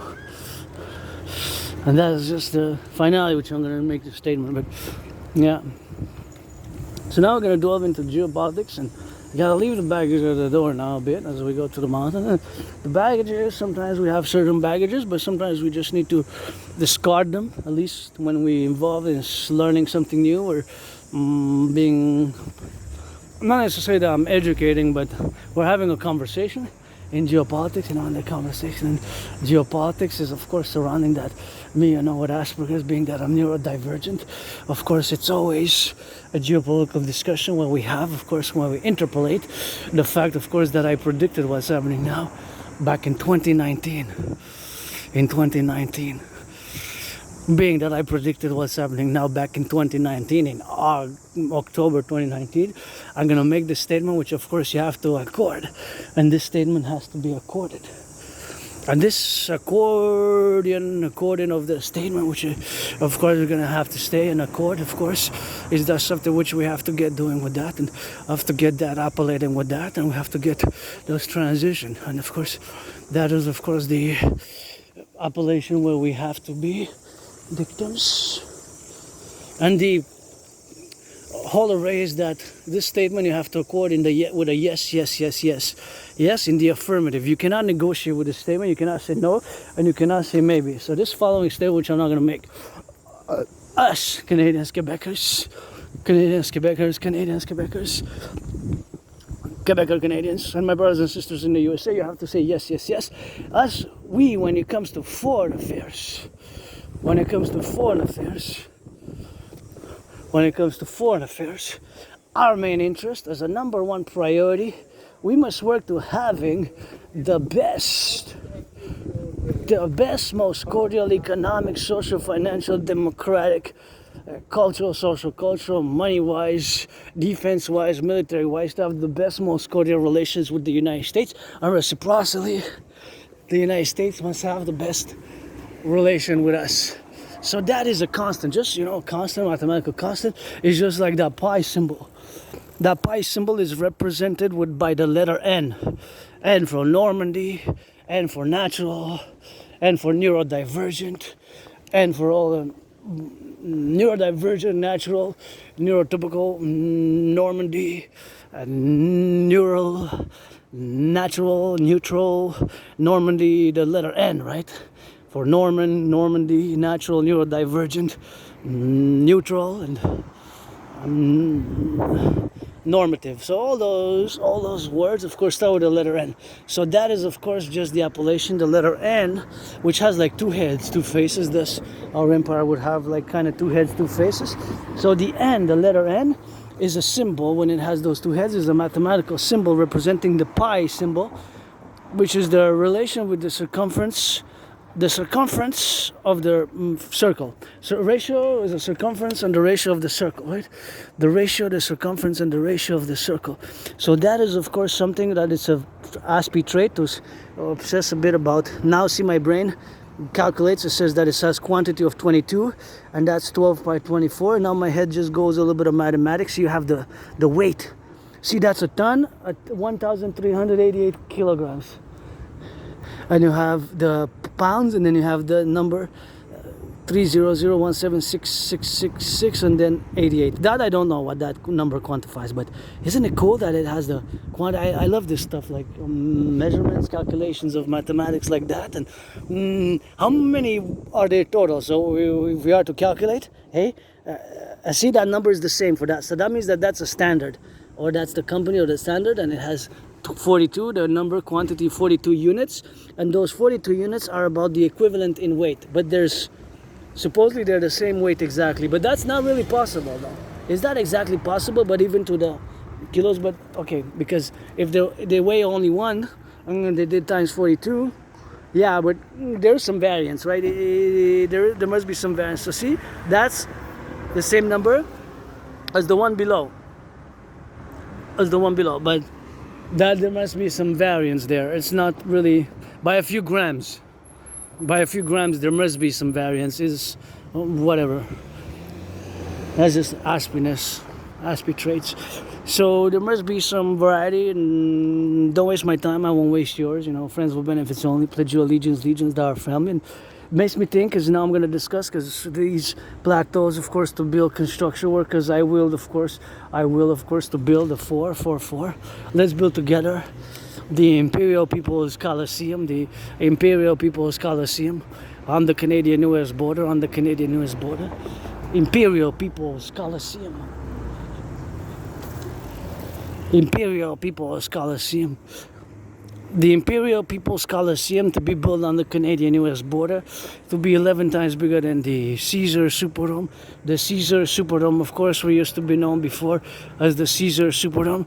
Before that, it used to be known as the Louisiana Superdome. Before that, it was known, of course, as the Louisiana Superdome. And before that, it was known, of course, as the Louisiana Super Bowl changed names to Mercedes-Benz, and Mercedes-Benz Arena changed names to the Caesar Superdome. So just like myself, changed names several times. It hosted several Super Bowls, one of which is one of my favorites, Super Bowl 47, aka Harbor Bowl. It has several nicknames. The Super Bowl 47, paradoxically my 49ers lost, and it was known, of course, as Super Bowl 47, and it was known as the Harbor Bowl, Backup Bowl, aka Bro Bowl, Harbor Bowl. And of course that is something which, of course, we have to be quantifiable about. We have to get of the direction, of course, of all the propositions where we are, and we have to do, of course, in all the amounts of the meditative aspects where we see the dynamics. And the building where me and Donald Trump were going to inaugurate it by fighting in a sportsmanship like boxing match, and it's going to be 11 times bigger than that arena known as Caesar Superdome today, where several Super Bowls were fought and played and battled out. One of it was Super Bowl 47, which has several nicknames, of which aka is known as the Harbor Bowl, Blackout Bowl, and Bro Bowl, Super Bowl 47. So let's build 11 times on the Canadian-US border, the bigness, the size, to be the biggest ever, most majestic sports complex arena ever built for sportists in perpetuities, for sports fitness in perpetuity, where, of course, the academia, all sports organization, where we're going to have every month, we're going to have sports and fitness activities. We're going to separate 12 months. By each week of the month is going to be dedicated for major sports events, for a particular beautiful flowers there. That's gorgeous. For a particular sports events is going to be particular, of course, to the firefighters and the butchers, the bakers, the nurses, the doctors, the plumbers, those daycare workers changing diapers, the truckers, the electricians, construction workers. So we're going to standardize 12 months, which is going to include all the workers of our coming empire. So that's going to be a super mega coliseum for sports events 24/7, and it's going to be 11 times bigger than the Caesar Superdome, and we're also going to be building 11 times bigger than the 11 times bigger than the Oratory St. Joseph here in Montreal, St. Joseph's Oratory, a big structure here, St. Joseph's Oratory. You're gonna build 11 times the forgotten goddess. It's like created me surviving COVID, surviving being attacked viciously survived a vicious surprise attack, survived being depressed, being suicidal, survived living with Asperger's, with RA, retrograde amnesia, scars and trauma. And well, goddess doesn't need us to build to the temple. She's got the temples, the tombs and initiation, the pyramids, where a third of me I will to be built as a third of me with Papa Crowley, a third of me with the city of the pyramids, a third of me with Papa Crowley, a third of me up in Mount Royal, a third of me up in Mount Royal there, and a third of me where we are, and where we do a little bit of that, and that's how we gotta get doing with that drills, you know, we gotta get a little bit of that XYZ, and that's how we got a little bit of that drills, man, to get doing. And of course to build, of course, the House of the Dragon, pyramid, the House of the Dragon, the pyramid, you know, the People's Palace, Rainbow People's Palace also. So those four for my fellow LGBTQ community and fellow neurodivergent community, to build, of course, the Rainbow People's Palace for my fellow neurodivergents and fellow LGBTQ community, and of course for my fellow communities to build, of course, the other structures which we're gonna have, of course, to be built together as we are, of course, consequently, and the consequentialness where we are, of course, to get appellated as, of course, I have to get out of the way. Get, of course, the appellation of our victims where we are and where we be, and of course I need to get a little bit of that hydration, and that is something which we have to be doing, and we have to be consequential of, and you have to get on that consequential, you know. So gonna go hydrate a little bit more. Actually the other one is best. So even if we have now, you know, all the theoretical ideas where we are, of course, to get it on the go and get it on the go, and that is something which we have, of course, to get the dynamics of. And here you have to be prudent because they come fast sometimes, the bikes. So you gotta turn your heads left and right because sometimes they come so fast and they speed up and you get over the speed, and sometimes they come very fast. Depends on the bike, you know, whatever bike is and whatever bike is not, and it doesn't have the brakes properly, and if it doesn't have the brakes, then we don't have to sprain, of course, the whatever the thing may be, and that is something which we have to be doing on that, and to be doing on the go, you know, to get it on the go and get it for that appellation, you know, to get the verbosities, to get in the situation where we have, of course, to get going. So those four which I will to build: the Forgotten Goddess Temple, the Rainbow People's Palace, and all those involved in the production, distribution of food. Of course, that is something which we have to be doing with that, and that's what we got, and that's what we got to get on that drills, you know, rivers of pestilence, man. And that's just a little bit of that rock and roll, and that's what it is, and that's how they go, you know. It's something which we have, you know. They get around, you know. I'm messing around. So we are, you know, which is something which we have to get consequential and to get on the side of the road in a prudent manner, on the right side, just like driving. Basically, that is a requirement, of course, of the consequential where we have, and something where we have to be dominion, and, you know, have the dominion here, and we look a little bit at those lights, and yeah. So, of course, we have, of course, to get doing with that, and we have to get operated, you know, to get us something which we have to get doing about, you know, meditative states, and then you're in the public and you have added responsibilities and duties and obligations, you know, just like I have, you know, duties and obligations and responsibilities, you know, and the duties and responsibilities and obligations are consequently different than if I would have stayed home, right? They would have not been the same. So if I would have stayed home, I would have had less duties, less obligations, less responsibilities than if I would have stayed home. If I would have stayed home, I would have had less. Now I have more responsibilities, duties, and obligations, right? So there's more responsibilities, and there's a little water here. Thank you, workers. Otherwise, we would be drinking from the river. And imagine all the brains and muscle to have built here, the hydration, of course, all the hydration, to have all the aqueducts where we are to prudently build them, you know, the aqueducts, and build those aqueducts below, that brains, that muscle, to tie it all in, all across the public workers of the cities, you know. Even millionaires, billionaires, even you drink We should be taxing you, public workers. We should get that Public Dragon Worker Union North America. Public Dragon Union North American Public Works Foundation, public workers, you know, and get all 10%. That's 11% for the empire tax for 1,000,000 UEs. We're gonna create the UE. We're gonna get back. We're gonna get into that, and that's what we're gonna get doing with that for the drill. And we're gonna get now here. See, yeah. Usually there's some rust.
Not a helicopter.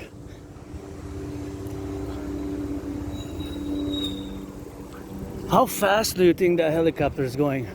So what do we know? We know that the helicopter is going south. South, right? How high you think that helicopter is? Altitude. How fast? I'm assuming the speed, probably the speed is going south, right? So the helicopter is going south. What do we know about the helicopter? We know that it's going south. That's what we know, you know, that's what we know. That the helicopter is going south. That we know. That's good. And I saw somebody hugging, and that gives me hope. Thank you. I like that. That's some hope, if you will. Hope. Some hope. Well, I know it's going south. So it's going towards the border. I see this is an N.A.C.W.P characteristics, but so many things I don't know. I know that it's going south. I know that it's going a certain direction, south. But the altitude is hard to tell, because the altitude could be, of course, I would say football fields. I'm going to say 44 came to mind, the number 44. 44 football fields above me. So that's about 4,000, more than 4,000 yards, right? More than 4,000, 40. Well, it's 100 yards, so what will be more than, actually will be, yeah, more than 4,000 yards above. So if it's moving, but you don't have to calculate, I would say that the speed, I have to calculate kind of the distance from where it was going. So I will have to say that it's going between 140 miles, between 140 miles and 180 miles. Now, I don't know that precisely, but it could be around that. It could be between that. So I'll say anywhere between 140 miles and 180 miles. And of course, I know that it's going south. Knowing that it's going south, right? I don't know exactly where is it going, but I know that it's going south. And then you can calculate. But the calculation is only estimation, because you can never be precise. You can never be, somebody can be more precise than other, because if you're able to calculate the distance of the traveling, you know, distance of the traveling, then of course you calculate the distance of the traveling, and of course that's what you calculate. The distance of the traveling, then you calculate whatever it's the distance, and then you categorize it, and then you kind of compute it in your head. Of course, it could be that the speed is also increasing. Right? It could be that it's going faster and faster and faster and faster. If it's slowing down, then that's another question. But to me, it seems that it was going kind of steady. Maybe it was increasing a bit, speed, slightly increased. But I wouldn't say that it was slowing down. I would say that so. This is N.A.C.W.P brain. I guess with a fellow other N.A.C.W.P would have been discussing about it all day until later on during the day. We've been on the... That's just N.A.C.W.P-ness. But I love helicopters, and the most sold ever produced, not necessarily sold, but the most produced helicopter is a helicopter known as the R-44. The R-44, R-44 is the most produced, you know. There is something what we got to get doing with that, and gonna get on that drill, and we're gonna get on those hydrations, and something that we have to understand fully, you know. So back to geopolitics. I predicted what's happening now back in 2019. Now you have to leave the baggage at the door, and you have to say in the positive this affirmation, yes, yes, yes, yes. The following statement reciprocally is of course something we will have to get doing with that. And of course the reciprocity is that us Quebecers, Canadians, Quebecers, our most important interest when it comes to prioritizing an interest. So the prioritizing of an interest, foreign affairs interest, right? So putting a scale, putting a levels of importance. So levels of importance, the levels of importance. The priority, number one priority is to have the best, most cordial economic, social, financial, military, defense, strategy relations with the United States. But the United States also vis-a-vis us is to have the best, most cordial economic, social, military, defense relations vis-a-vis Canada. And us vis-a-vis the United States. That is not a negotiable reality, geopolitical reality. That is yes, yes, yes, yes. And of course, it has been so for the past decades, ever since the dissolution of the British Empire during the Second World War. The British Empire lost power, lost dominion, lost influence. Partition of India, etc., losing the imperial power post Second World War. So it has been so at least for the past decades and decades and decades, and it is so today, and will be so for decades and decades and decades. I guess if we have a world federation just like in Fifth Element, then it's not applicable in such a manner, you know, a world republics federation. But it is so today, with especially that we have seen the end of the post World War period. We have seen the the unipolar hegemony of the United States kind of being disiluded and being challenged in the past 4 years, especially since the invasion of Ukraine by Russia, and potentially China invading Taiwan, which is known as the ROC, Republic of China. So consequently, our main interest, you cannot negotiate with this. This is, like I said, a constant. The pi symbol. The pi symbol represents the constant. The pi symbol is always a constant. It's always the number 3.4316, which always represents that circumference, the relation between the ratio, the circumference of the ratio, and the relation with the circle. It's always 3.1415. That's why I said the N, which is a letter for normal, natural, neurodivergent, and Normandy, and you could say neurotypical, whatever. The letter N. It has like two heads, two faces. Like two heads, two faces. That, of course, has to be on color. That with 4 seconds on the clock, I'm not gonna run. So that is always so. Always the dynamic, always the constant. Reciprocally, the United States vis-a-vis us vis-a-vis the United States, and the United States vis-a-vis us. So that is always a constant. That is not changing. And you cannot negotiate, you cannot even say maybe to that. It is our geography, the fact that we are surrounded by two oceans. To the east is the Atlantic, to the west is the Pacific. Furthermore, the coast-to-coast ocean situation, our common historical precedent, common historical realities, and our common history and our past history, the fact that we are a North American collective, and that's what it does. The North American collective, we gotta get drilling with that. The fact that it's North American collective, that is something which we have to get appellated and integral about. That the fact that we constitute a North American collective civilizational complex. Then we have, of course, the fact that we have a common destiny, a common united destiny. That's what it is. So we have this common united destiny. So those things cannot be negotiated. You cannot negotiate that.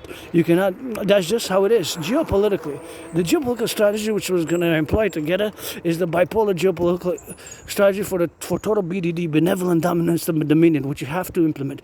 My Trinity artillery vis-a-vis, not to be confused when I mentioned the bipolar, not to be confused with the psychological condition. It has nothing to do with psychology, with psychiatry, but strictly merely has to do with geopolitics, which was known as the Dragons bipolar geopolitical strategy for total BDD. benevolence, dominance, and dominion, BDD, benevolent dominance and dominion of the North American complex. The North American complex, the BDD, benevolence, dominance, and dominion for the North American collective, of course, civilizational complex, what we have, of course, in the integration of our aspects, where we have, of course, to be, and of course, the BDD, the benevolent dominance and dominion, is going to be our Imperial Republic's foundation. Let's do it on September 11th as a mass public private partnership, signed the Imperial Perpetual Republican Union Act, and of course, our empire will have just like that N, 2 heads, 2 faces, one benevolent for the righteous and the good, and one to punish, one to punish, one to punish, one to punish, for one benevolent and one to punish. So that is, of course, just the conclusion where we are, of course, in the situational aspects and the representation of where we live today, of course, in the massiveness of our North American collective difficulties, and the fact that I predicted a World War III type of scenario, which we are living today. Beautiful flowers, beautiful garden, beautiful, nice, very nice. I love seeing that. And the other points is, the other point in making the reference of the point, in fact, is that I did not predict that there's going to be, I did not predict, of course, that there's going to be, I did not predict that there's going to be a deterioration of relations with, of course, the United States.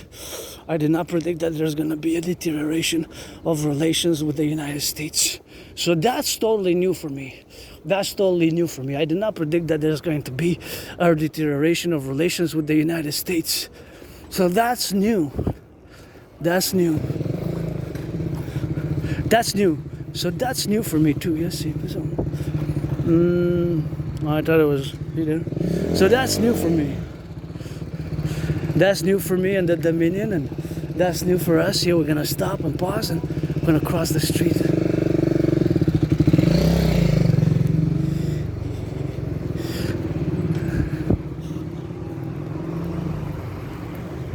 So that's new for me too, to account.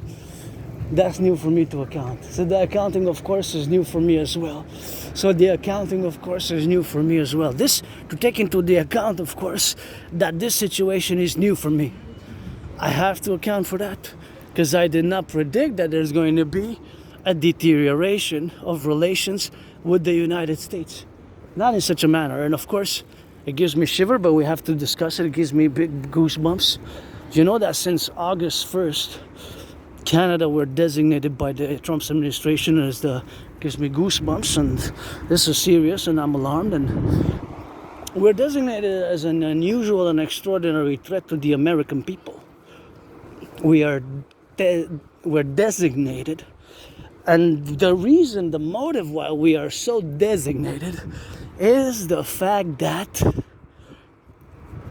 according to the statement, supposedly the fentanyl crossing it into the US from Canada has tripled in 2025. And it's not necessarily that's a big percentage, but the fact that it has tripled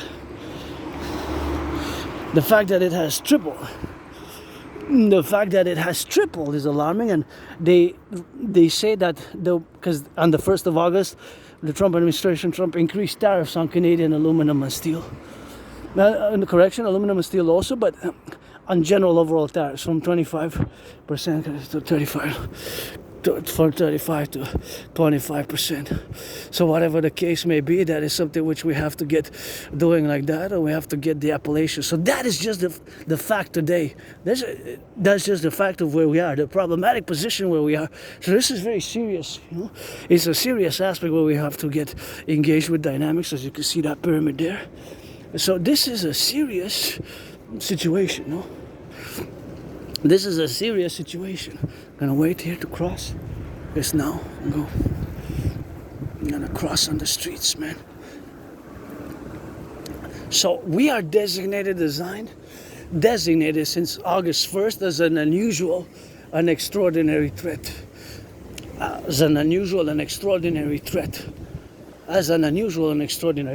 But to the American people. In that document on the White House from the 1st of August, the justification to increase tariffs from 25% to 35%.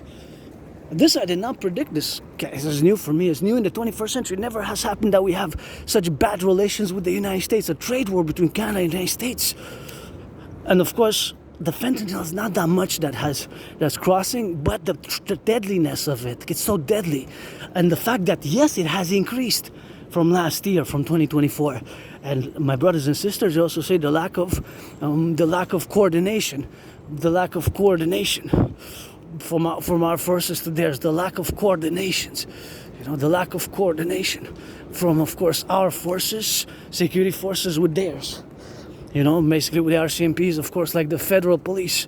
The RCMPs like the federal police, The RCMPs like a FBI. Our RCMPs basically like the national police forces like the FBI. So basically that's what it is with that. That's what it is. So our national police force has also warned us. RCMP has warned us for years and years and years and years. They sounded the alarm. They warned us. There's a growing fentanyl production domestically. There's a growing fentanyl production. There's a growing fentanyl production. That is something which we have to get appellated with that you have to get it on the go. Of course, the appellation where we got to get doing with that,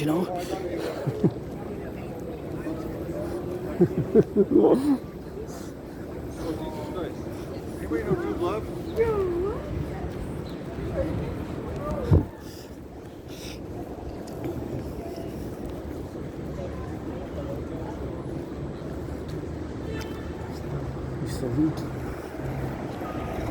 So that is, of course, the fundamental where we have to be,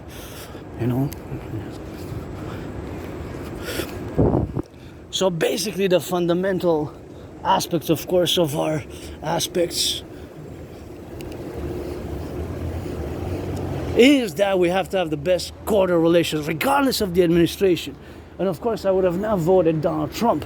But the American people, you did. And I'm also part of the American people from past lives incarnations. Just read Through a Glass Darkly and Through a Glass Darkly, Through a Glass Darkly, Through a Glass Darkly, one of my favorite, of course, appellations where we have to be building upon, There's something which we have to be doing, And that's what it is, the dynamic.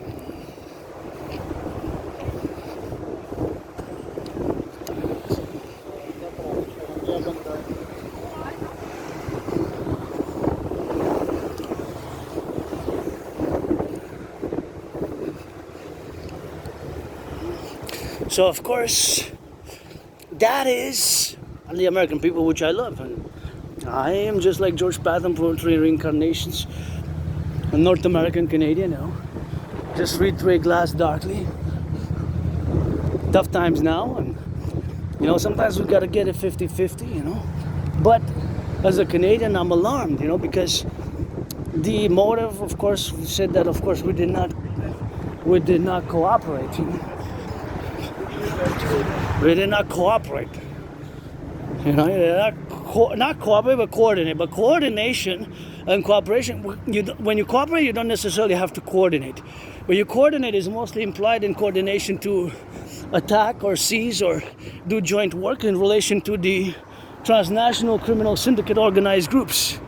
Transnational criminal organized groups, Transnational criminal organized groups. Which the RCMP, let's face it, for years and years and years and years, they warned us. From 2015, you can see. They warned us for years and years that there's a growing transnational criminal syndicate groups or in Canada, which they're transnational criminal syndicate organized groups. The underworld of transnational criminal syndicate underworld. The underworld criminal groups.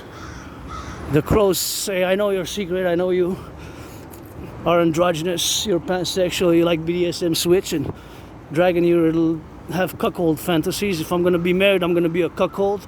If I'm going to be a good cuckold, I'm going to be the best cuck for my wife, although I'm open to sexual relations, as you know, for years and years and years. With men and women, black, white, rainbow, but don't waste my time, I won't waste yours. No need to spy on me. Secret services of China, don't cross the Pacific. Secret services of Russia, stay over there or head in the cold in Alaska and freeze your whatever you got or you don't. So that is just the reality. So of course we have, of course, the last year. So this is last year, and the 24th of October 24th of October of last year, we had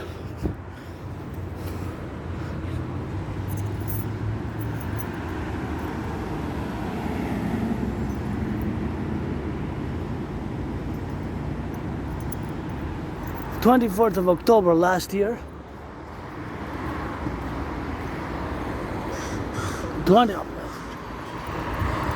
24th of October last year, we had, of course,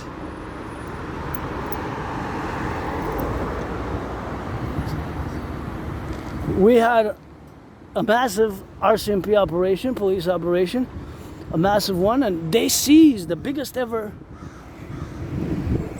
That was 4 rows. Could a crow, craw, craw, craw, craw. That was interesting. Kind of a good omen for us.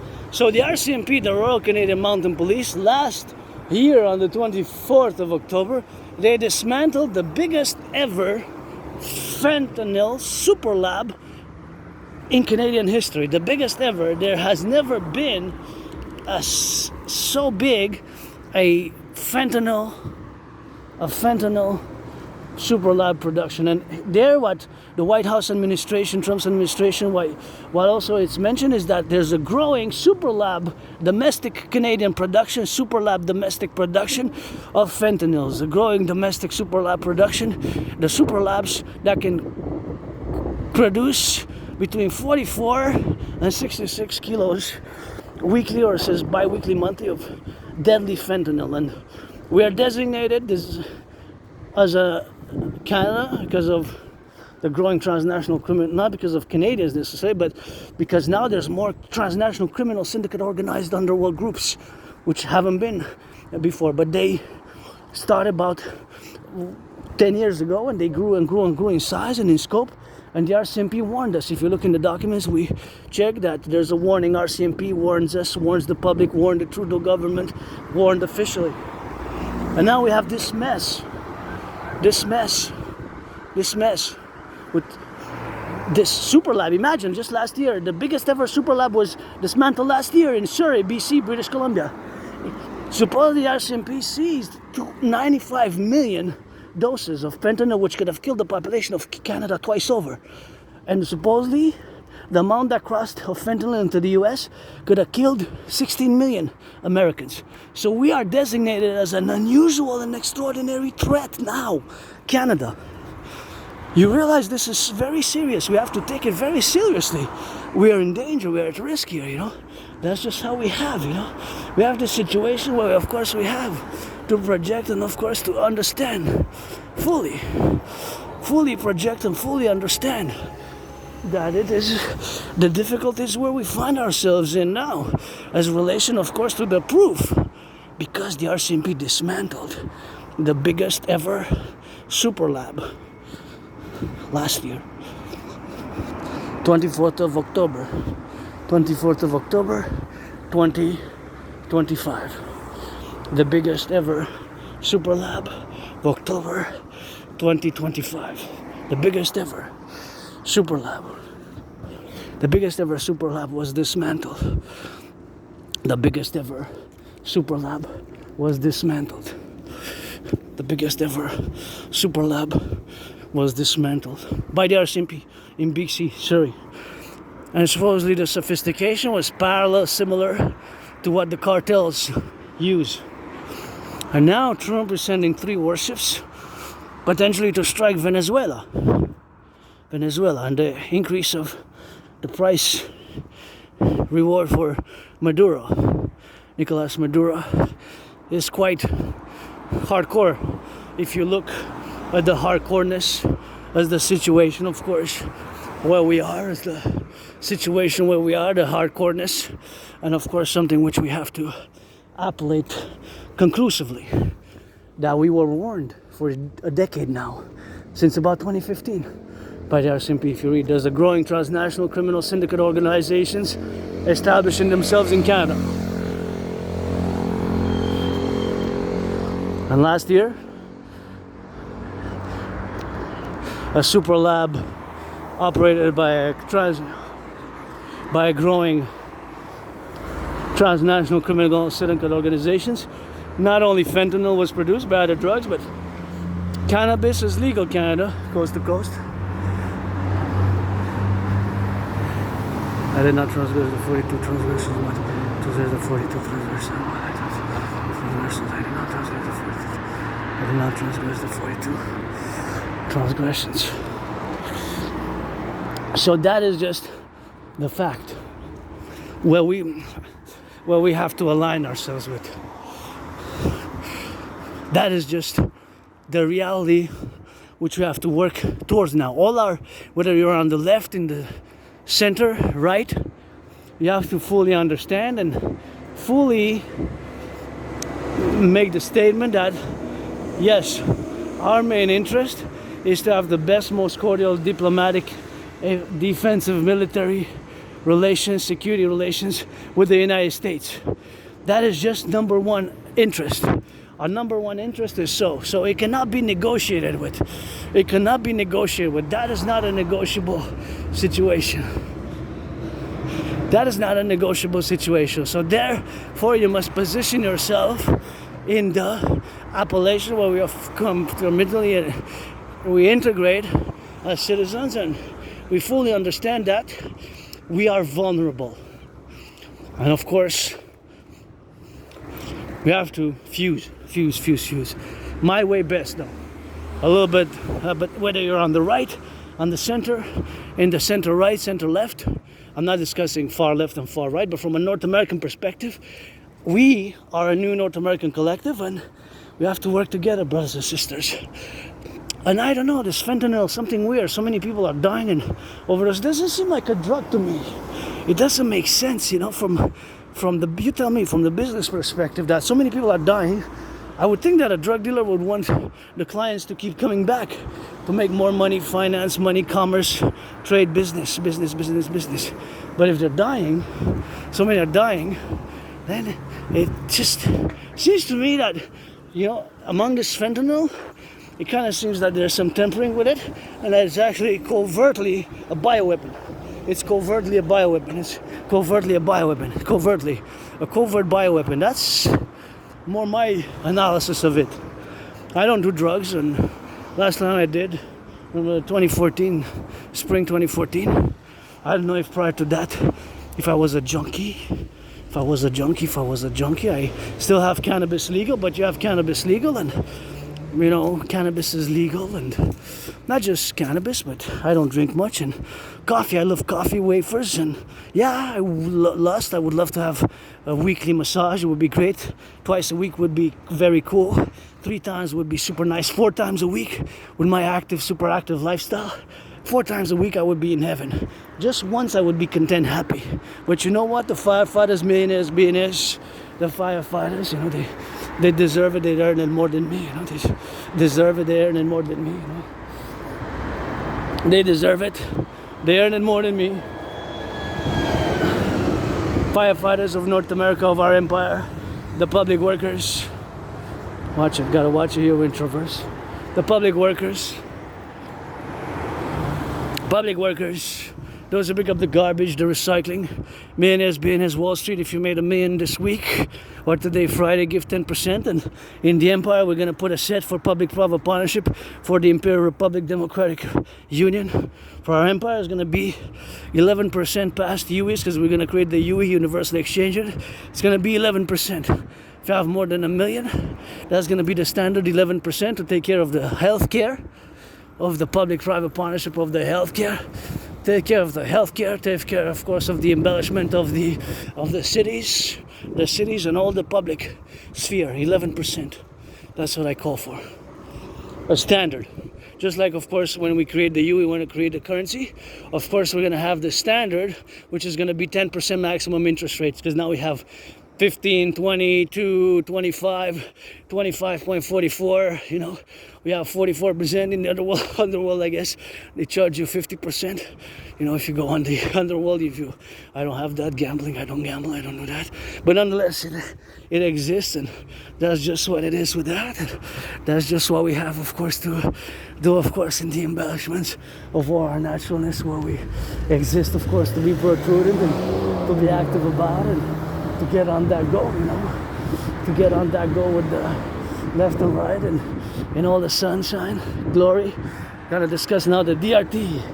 Super important, that we discuss the DRT, the debt refusal theory, for the creation of the UE, of the universal exchange unit, of the universal exchange unit, of the UE, the UE. So now focus on the DRT. The debt refusion theory is part of my bipolar North American strategy. That is the bipolar geopolitical strategy for total BDD, benevolent dominance and dominion of the world by the Imperial fusion, Imperial Republican Democratic fusion of Canada and the United States into the perpetual Imperial Republic Union, where we're going to, of course, constitute the two public-private institutions. And, of course, we're going to concomitantly, of course, agree, of course, to make them. And, of course, agree for them to be done and agree for them to be doing, So that is just something which we have, of course, to do. And we have, of course, to get salutations on, and something which we have to be remission about, and to have to bet consequentially where we are, of course, integrally, of course, in our domains and the plurality, of course, of all the domains which we have as a geopolitical strategy, not to be confused with psychiatry or psychology. It's a bipolar geopolitical strategy for total BDD, benevolence, dominance, and dominion. So that's nice. I wish I could get my anonymous friend by the river, and me by the mountain, a house. So of course, now I'm going to discuss the DRT. Again, it's part of the fuse, because it has to be applied for both Canada and the United States.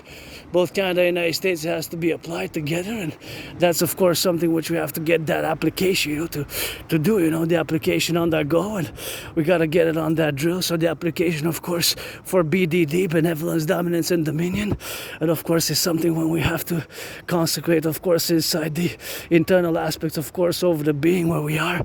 The plurality, of course, of the BDD, benevolence, dominance, and dominion can be achieved, to this.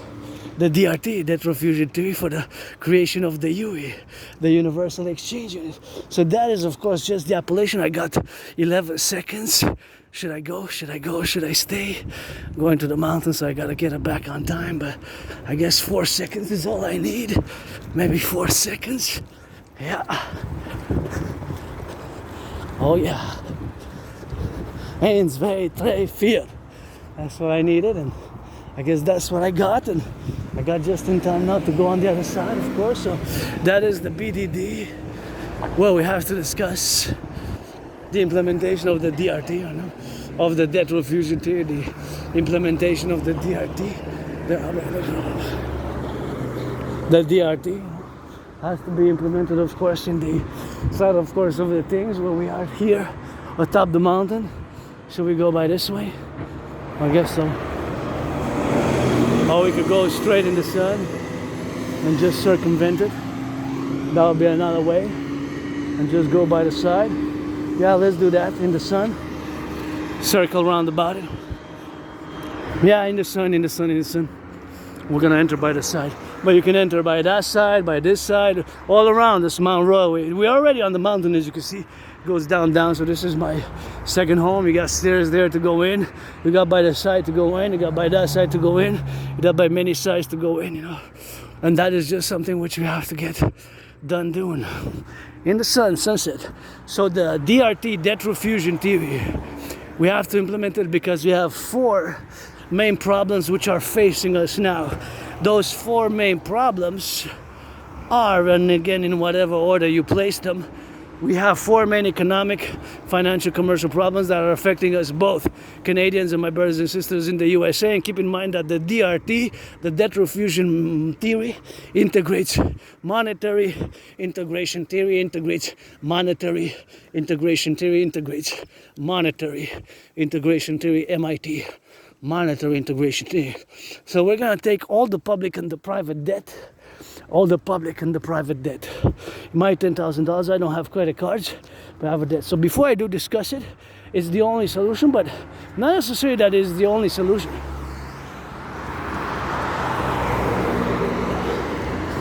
But it is the only solution in that other solutions have to resemble my DRT theory in a very intimate manner, in a very fundamental, principled manner.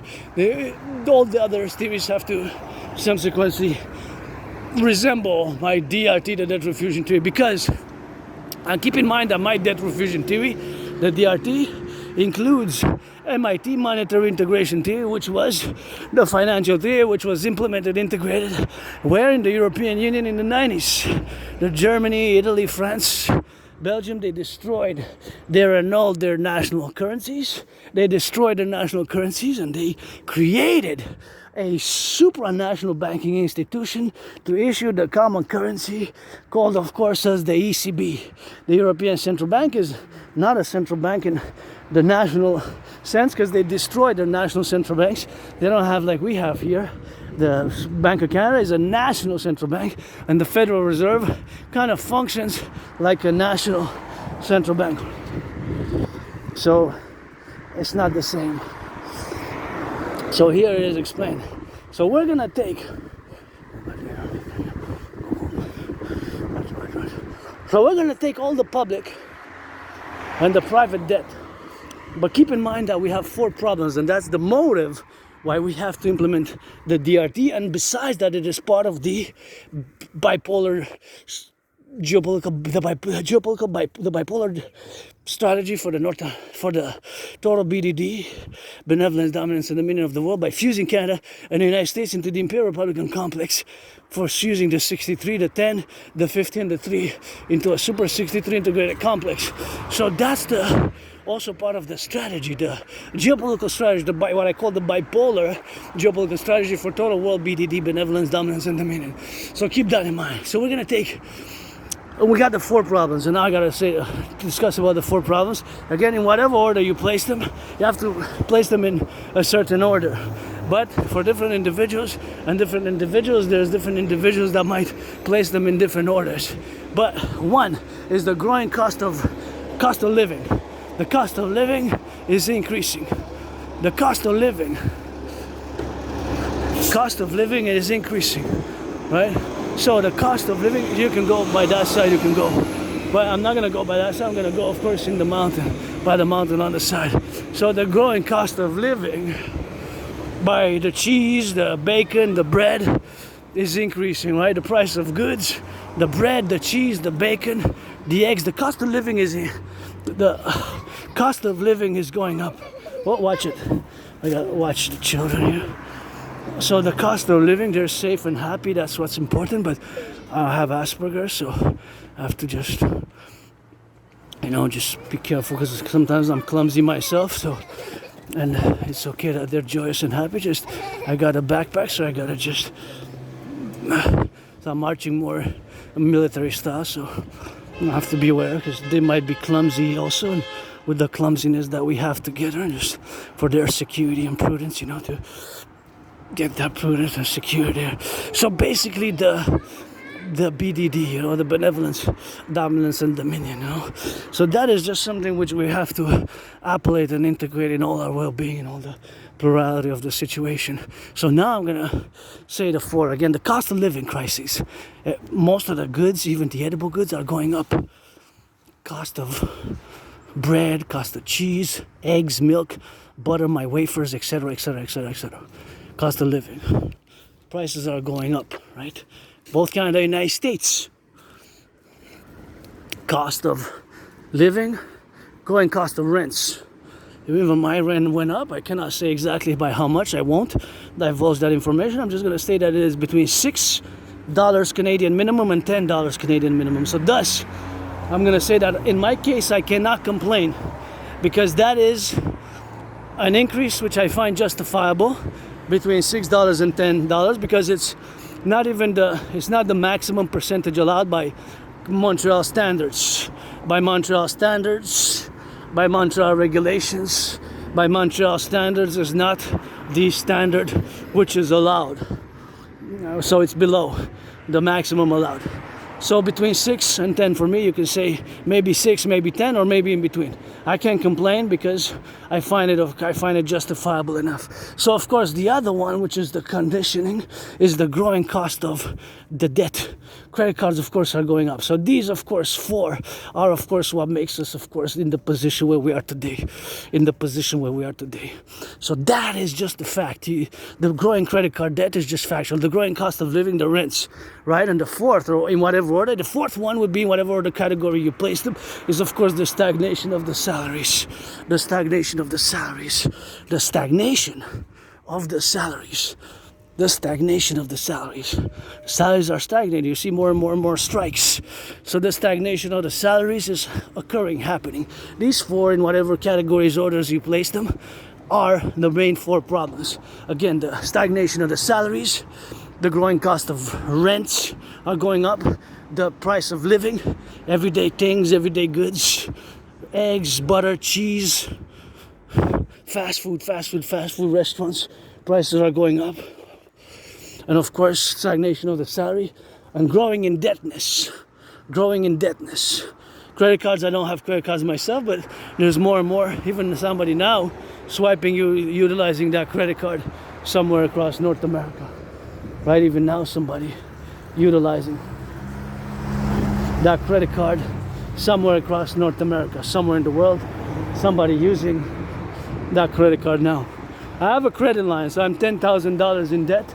But I don't regret being in debt because I used some money to cross Canada coast to coast with my anonymous friend, and because I was depressed and suicidal, and that money is a worthy debt for me because maybe I would have taken my life, maybe I would have taken my life, and I'm here and I have all my pain, suffering, struggle has some purpose, and I got, of course, some intellectual, philosophical dictums, of course, which, of course, I have to pronounce, and, of course, I have to get that DRT with that.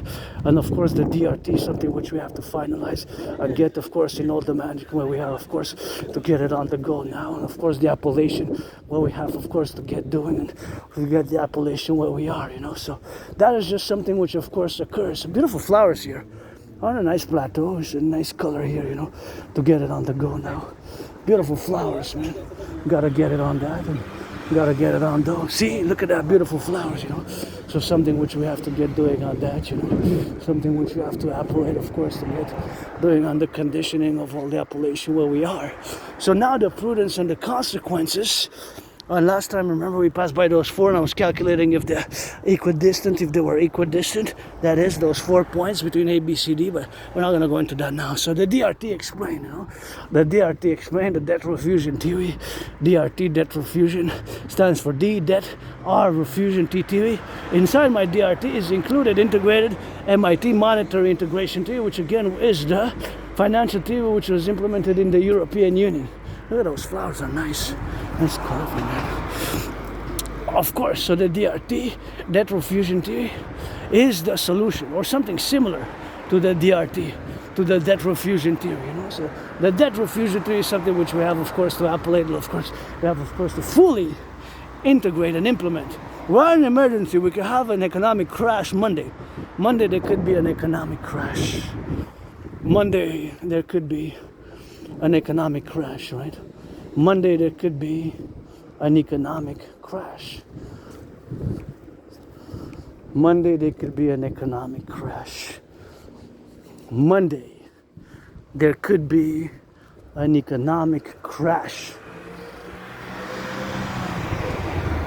There could be. Saluting our troops. Paint this some of that red. Brothers and sisters in uniform. Drop down, give dragons some push-ups. So the DRT now explain. We're going to take, all the public and the private debt. All the public and the private debt. All of it. All of public private debt. We're going to convert it. So coast to coast, ocean to ocean, we're going to take all the public and the private debt. We're going to convert it into US dollars. We're going to convert it into US dollars. Coast to coast, ocean to ocean. So now I'm going to explain the DRT properly. We're going to take all the debt, public and private debt, coast to coast, ocean to ocean, all the public and the private debt. We're going to, of course, take it all, convert it all, coast to coast, ocean to ocean. First, we're going to have to do the addition. So first, we're going to have to add it all up, add all the public, private debt, and, of course, add it all up, and we have to get it on that. We're gonna have to get it operational. We have, of course, to do all the public and the private debt, convert it all into US dollars, added with the US dollar, add it all up with the US dollar, and that money is gonna be the initial money supply for a new central bank, whatever we call the Imperial Central Bank. We're gonna create the UE, U dot universal, E dot exchange, U dot UE, the universal exchange unit. And of course we're gonna get all that UE, and we're gonna create the universal exchange unit. That's what we're gonna get doing with that. The universal exchange unit is gonna be created. When you hear the ambulance, the police, the firefighter, slow down, get out of the way, slow down, get out of the way, slow down, get out of the way, slow down,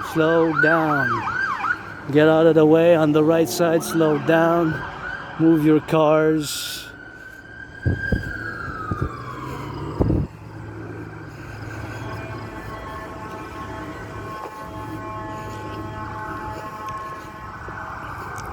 Slow down, get out of the way. So that's what we have, of course, to appellate, and that's what we have, of course, to do, you know. So we're gonna, of course, do it here, you know. We're gonna take all the public and the private debt. My $10,000, your $10,000, all the public and the private debt. We're gonna convert all the public and the private debt. We're gonna convert it into US dollars, right? So we're gonna do the conversion. All the public and the private debt converted into US dollars, add it all up. Of course, first we add all the public private debt of Canada. We add it all together, then we do convert that number into US dollars. We add it with the US public private debt, and all that money in circulation. We're going to be creating a new central bank. Whatever we call, the name is not that important. Let's say Imperial Central Bank. That is something which it is, whatever the case may be. We're going to create the Imperial Central Bank, and that is something which we're going to create. And then we're going to create the UE, which is going to have the value of the US dollar, just like they did in the European Union. Remember, because I said in my theory is integrated the MIT, Monetary Integration Theory, which was, of course, implemented in the European Union. We're going to create the UE, U dot universal, E dot exchange, U dot unit. The UE, the universal exchange unit. The UE, U dot universal, E dot exchange, U dot UE. The UE, to implement my DRT theory is going to require a mass public-private partnership. All institutions, organizations, Blackstone, BlackRock, my brother Scorpio, the Stars, Microsoft, founder Bill Gates, and other institutions, organizations, banking institutions, public-private institutions, organizations, television organizations, and telecommunications companies, and high-tech, big tech, is a massive public-private partnership. That's all my dream. And the UE we have to create, you know, the universal exchange we're gonna have to create. So the UE is gonna be, of course, the universal exchange unit. The universal exchange unit, of course, which we're gonna have to create. The universal exchange unit, of course, is gonna have, of course, the 10% maximum, you know. We're not gonna have to be more than 10%. We're not gonna be able to have more than 10% on that. 10% maximum, of course, after that is gonna be 10%, which we're gonna put 10%. Not gonna be able to be more, like 25%, 25, 44, 11%, 13 point whatever percent. That's just what we're gonna have to be doing. We're gonna put an interest rate level of 10%, and that is just what we're gonna have to do. Public-private partnership is something which we're gonna have to do to implement, you know. To implement the DRT is going to take the massive public-private partnership, a massive public-private partnership, and of course we're going to do it together. This massive PPP, the creation of the UE, U dot universal, E dot exchange, U dot unit, the universal exchange unit is going to be created. The universal exchange unit is going to be created, you know. That is something which we have to do and to appellate, and that's what we have to, of course, congregate together, as we, of course, do. The creation of the UE is going to propel us with the new Imperial Central Bank, just like they did the European Union. The creation of the ECB, the European Central Bank, of course, that's what they did, and that's what we're going to create here. a new central bank, and it's going to be the UE, the Universal Exchange Unit, and that is something which, of course, we're going to have to create, the Universal Exchange Unit. Concomitantly, constantly, is going to be the UE, the Universal Exchange Unit, and of course, that is just something which we are going to create here, the Universal Exchange Unit, and that is just something which we have to do in the intermittent, of course, part of where we are, of course, the dynamics, where we are intermittently in other parts, where we are, of course, to appellate, and of course to dictums, and of course to give them a little bit of that good loving for the creation of the UE, the Universal Exchange Unit, which is going to have the value, will have the value of the US dollar. With that money, we're going to do lots of good for the public. We're going to rebuild the aqueducts, rebuild the roads, mass finance work, and mass finance work, and that's just that what we're gonna have to do. Mass finance work and mass finance fitness also. We're gonna mass finance citizens to work out, to train, and to exercise. There's the crows. Good omen, eh? Yeah. I love my crows here. Pledge your allegiance, lieges. Whenever I come here, there's beautiful crows, and I just love them, and they love me, and I sing some of that good rock and roll. I love those crows. My legions from a past lives, priestesses, and legions from ancient Egypt now. So of course we're gonna take, and of course we're gonna create this massive institution, a new central bank, the public and private central bank. It's gonna be a public-private partnership, which we're gonna fundamentally do. How many crows you think there are? Hear the crows? Yeah. They sing that good, eh? They're there. See? Hear that? Kra, kra, kra, kra, kra, kra. Those are the crows, man. Maybe they speak some Latin. I'm not sure. Maybe. Maybe they do. Maybe they speak some Latin, and that's why maybe they speaking to me. I always get some of that good omen goosebumps, because a priestesses, as I was in a past life, the priestess who orated the great Rithria, the great Rithria to Lycurgus in a past life, the great Rithria to Lycurgus, and that's how we got, and that's how we do to that, and that's how they do, and that's what they drill, and that's how, of course, they gotta on that go, you know, to get, of course, all the drills where we are today, and gotta get on that appellation, and gotta get that DRT, you know, the debt refusion theory. The debt refusion theory has to be, of course, implemented, and got that beautiful sun. So we're gonna do lots of money, a lot of creation of the new money, and we're gonna mass finance. That is, mass finance, of course, the creation, of course, on the go, and that's how we got. And I gotta get it on the go, you know. So that's how we got. So we're gonna get doing on that, and that's how we're gonna get that appellation, you know. That's how I do that appellation, and that's how we're gonna, of course, mass financing, of course, of the mass finance of the rebuilding of the infrastructure, building the four, and that is, of course, something which we gotta do, you know. I don't need. I have no need. I have no need.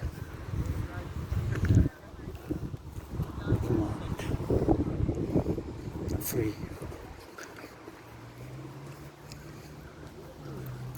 Worship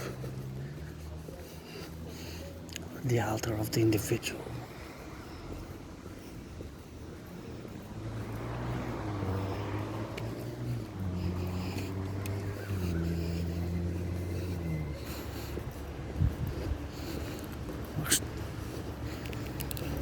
So we're gonna create lots of good with that, and of course that's what we're gonna do, and that is something which we're gonna get doing on that appellation.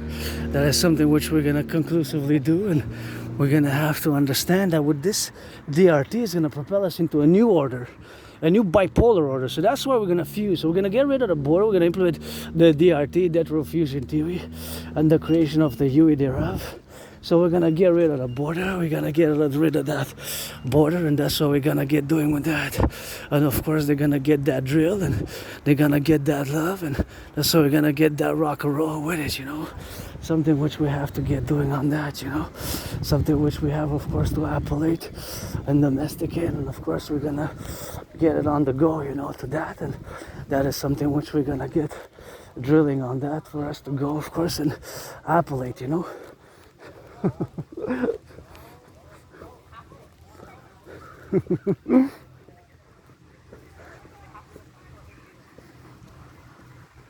We got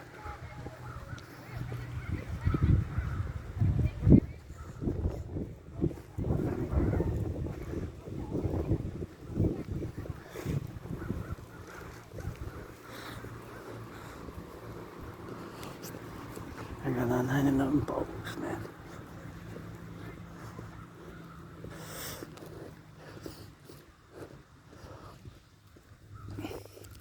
So that's what we're gonna get doing with that, and that's what we're gonna get doing on that drill, you know, to get doing on that, and that's what we're gonna get that appellation and formation, you know. It's something which we're gonna do, and that's something which we're gonna get that drill, man. So we're gonna create a mass. New World Order is gonna be a mass. A New World Order, you know, the BDD, BDD, benevolent dominance and dominion, or the bipolar New World Order, and the fusion of Canada and United States thereof into this complex.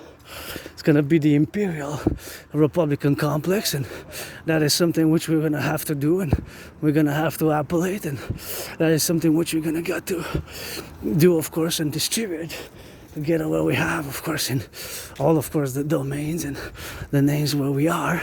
That this implementation of the DRT, the depth fusion theory, is going to establish our total benevolent dominance and dominion. The bipolar is not in the psychiatry, not in the psychological sense, but it's a bipolar as in the fusion of Canada and United States into one Imperial Republican order. I guess we're gonna be a bit bipolar, right? A bit, not too much. A bit, not too much. Do some push-ups. Asperger's, well, it's not a disease, so you can't medicate Asperger's, but I have massage therapy sessions, and yeah, our empire rising and our children rejoicing, and coastal defense security service SSD. We're gonna need to build mass monitoring systems for citizen integration theory to also be concomitantly applied, and via the DRT and the creation of the UE, U.universal, E.exchange, U.UE, the UE, U.universal, E.exchange, U.UE, the UE, the universal exchanger. Thus, we're going to establish this concomitant, of course, rapport, and we're going to, of course, implement it with vigor. I want love as well. I gotta get some love in that, and that's just, of course, something which, of course, we have to be in the appellation, of course, of all the representatives, of course, of where we have, of course, to take the consideration of all the appellations where we got now to live in this domain.